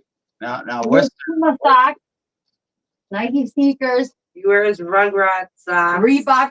Reebok, Calvin Klein underwear. You know, Reebok with the Velcro. Velcro. And you know what Gunner wears? Gunner's probably wearing his fucking mama's panties. He loves to play piano. If you want to send him a freaking piano. Does he? You think he's got Velcro jeans, the stretchy jeans? You know, with the. I got Velcro that I'll wrap around this motherfucker's neck and choke him. You think to save money he wears his mother's old panties? I think this guy Gunner or whoever it is probably fucking sniffs his mother's panties. Yeah. Krakatoa, east of Java. He probably got a pair of his mama's panties from when he was born. He saved them. Probably sniffs them. You think he Put ties them to sleep, right? I need those panties to put me to bed. You think he ties them from the rear view mirror in his car for good luck? Maybe. Now, you know what's worse than guys with ponytails is bald guys that make a ponytail on the back. You know, but anyway, no. Guys with curly hair are always creepy. Girly, what's curly hair? You mean a man with pigtails or ponytail? I have nothing against. Why a guy with curly hair is creepy? That doesn't even make sense. Those words. That don't make any sense. No, he says. You know what? A guy with straight hair is fucking creepy. No, he says girly hair. He didn't say curly. Oh, girly hair. Okay. Oh yeah, kind of like Sid with no hair. You got it? I don't think you got that one. I'm going to shut up on that one too. You know what would be creepy if a guy didn't trim his pubes and he made braids with red ribbons in his pubic hairs. That would dreadlocks out of pubes. Yeah, like dreadlocks out of pubes that he doesn't trim. Yeah. So let's get into this. So I want some comments. I want to hear comments from the people now. So what do you guys think about California fires? Yeah, okay, that's true because we have a lot of viewers right now, and I want to know is why don't some of you multitudes of viewers ask questions, bring up topics, questions. Yeah, I want to know everybody's opinion in here. Yeah, questions. What are your thoughts on the California fires and what's going around, in the world right now with the fires? Yeah, questions for Paul or myself. This is. Do you guys think that Gunner's starting the fires, maybe? Well, I hate to say it, but I gotta salute the people, the good people on TikTok, because they are very active. When you post something on TikTok or you go live on TikTok, the people there, I'm telling you, it's fast and furious with the questions and the commentary. It's like, I mean, but you know, YouTube, people don't do shit. Twitch does a lot more than YouTube. You know, YouTubers don't do shit. Now, you know, I mean, honestly. Oh yeah, Gavin definitely lost.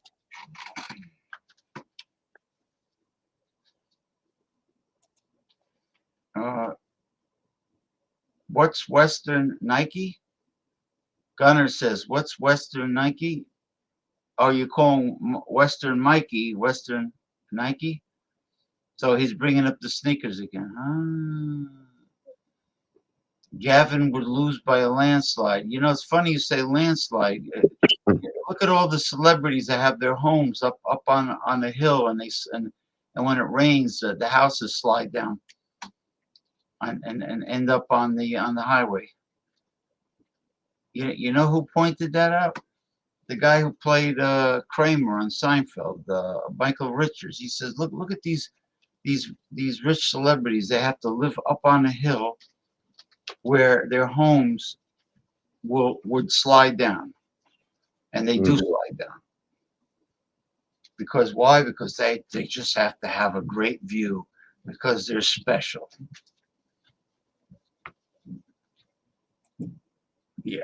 So, you know, this irks me that a person would know personal things about you and I. It's really makes me want to use my one of my weapons to cave their skull. And I don't like people probing and sticking their Pinocchio nose where it doesn't belong, and gathering personal information about you or I. That's okay, because you know what? Everything they're gathering, I hope they know that this phone's tapped. I don't mind telling you that either. I love telling people that, because it is tapped. Every dog has his day. And you're going to have your day, whoever you are. It's coming. Because the thing is, all the aliases have a pattern. They all have a similar pattern. Watch this. Hey, Alexa, what happens to people that cyber attack you online? Sorry, I don't know that. She don't know that. That's how stupid she is. She's even stupider than this one in here, Gunner. Western Nike. You're a dumb fuck. Yeah, he's throwing digs. You see, he's being sarcastic. Whatever. Yeah. We ain't got time for people like that, man. Just ignore them. That's true. Anyway, ignore them. Don't feed into them, because you know when you feed into them, they like it more. That's true. The best thing is to ignore them. You're right. Now, getting back to tomorrow, I want everybody to tune into Paul Anthony Mantia's no uncensored, no holds barred radio program, which will be on tomorrow. And where is the easiest place they can tune into your radio show? I'll send you the link, and you can post the link up for them. PMO 101.1 FM. I think let me see. I think I have. Let me see if I have that link already under the show. Let me see. Unfortunately for you guys there, you can't ban me, you can't report me, but I can report you if you do fucked up things. It's registered through the FCC. So come join the radio station and let's have some fun. Hey, Gunner, bring your ass there too. We'll do a roast on your ass. We'll roast you. Yeah, I have a couple of comedians come on tomorrow and roast you live if you want. I'm gonna need the link to your radio station. Please send it to me on Messenger. Yeah, I will. And I will. Yeah, I'm gonna be stepping out soon here because I'm gonna close out the show. It's I got other things I got to do. yeah. It's been over 3 hours and 15 minutes for me. So what I'll do is I'll put it underneath this show and every show that I do. Yeah, we'll have James on tomorrow too. So yeah. Well, what time you officially start? 8 p.m. I'm gonna go on about 8 tomorrow. Okay. We'll do a pretty long session tomorrow. Yeah. I got a lot of guests that want to come on and talk. Yeah. Well, what's good about, I mean, video is nice. Don't get me wrong, but what's good about radio is you could be naked and it doesn't matter. You can do a radio show. It doesn't matter. It doesn't matter. You could be like you could be wearing a footsie pajamas that little babies wear. You could be wearing anything, and you can do a radio show. So, all right. Well, I'm gonna get out of here. Have a blessed night, everybody. I'll see you soon. I'm clipping off. Okay. Later, James. I'll talk to you. All right. That was nice. Gavin Newsom. I tell you one thing's for sure. There's no way in hell that I am voting for a Republican ever, because a Democrat puts a lot more money in my bank account than any Republican would. And a Republican puts more money in a rich person's bank account than anyone else. So I have to vote for my best interest. But the problem I have is Americans are not voting. Americans need to make it their business and vote. It's really a shame. I mean, they have this precious right as Americans to be able to vote, and they don't do it. They don't take advantage of it. And I mean, there are many countries that have they're living under dictatorships or corrupt governments. Like let's say like the Philippines, the government, they're very poor. The people are very poor and destitute, and their government is corrupt. And nothing ever changes there. There are countries like that, and but here in the United States, we have privileges and rights that people take for granted. So what do you think, Western Mike? Yeah, what happened to Sid? Oh, Artie har har. What happened to Sid? Anyway, I'm gonna wrap it up. Thank you, everybody. Until next time. I was very happy with the tarot card reading, and followed by the astrological forecast, followed by the numerology forecast. The big trifecta, the triple crown. The triple crown. I think that sounds better. That sounds better than the trifecta. Yes, it does. The triple crown, the big triple crown. Gabriel Solaya.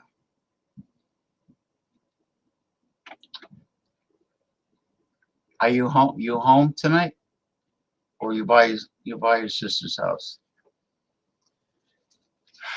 Well, I'm going to close out the show, and I'll see you on Messenger. Bye bye, everybody. Thank you, Western Mike. Thank you, Ronnie Simpson. Thank you, Bart Robinson. Thank you, Masumi from Japan. Thank you, Gabriel Solaya.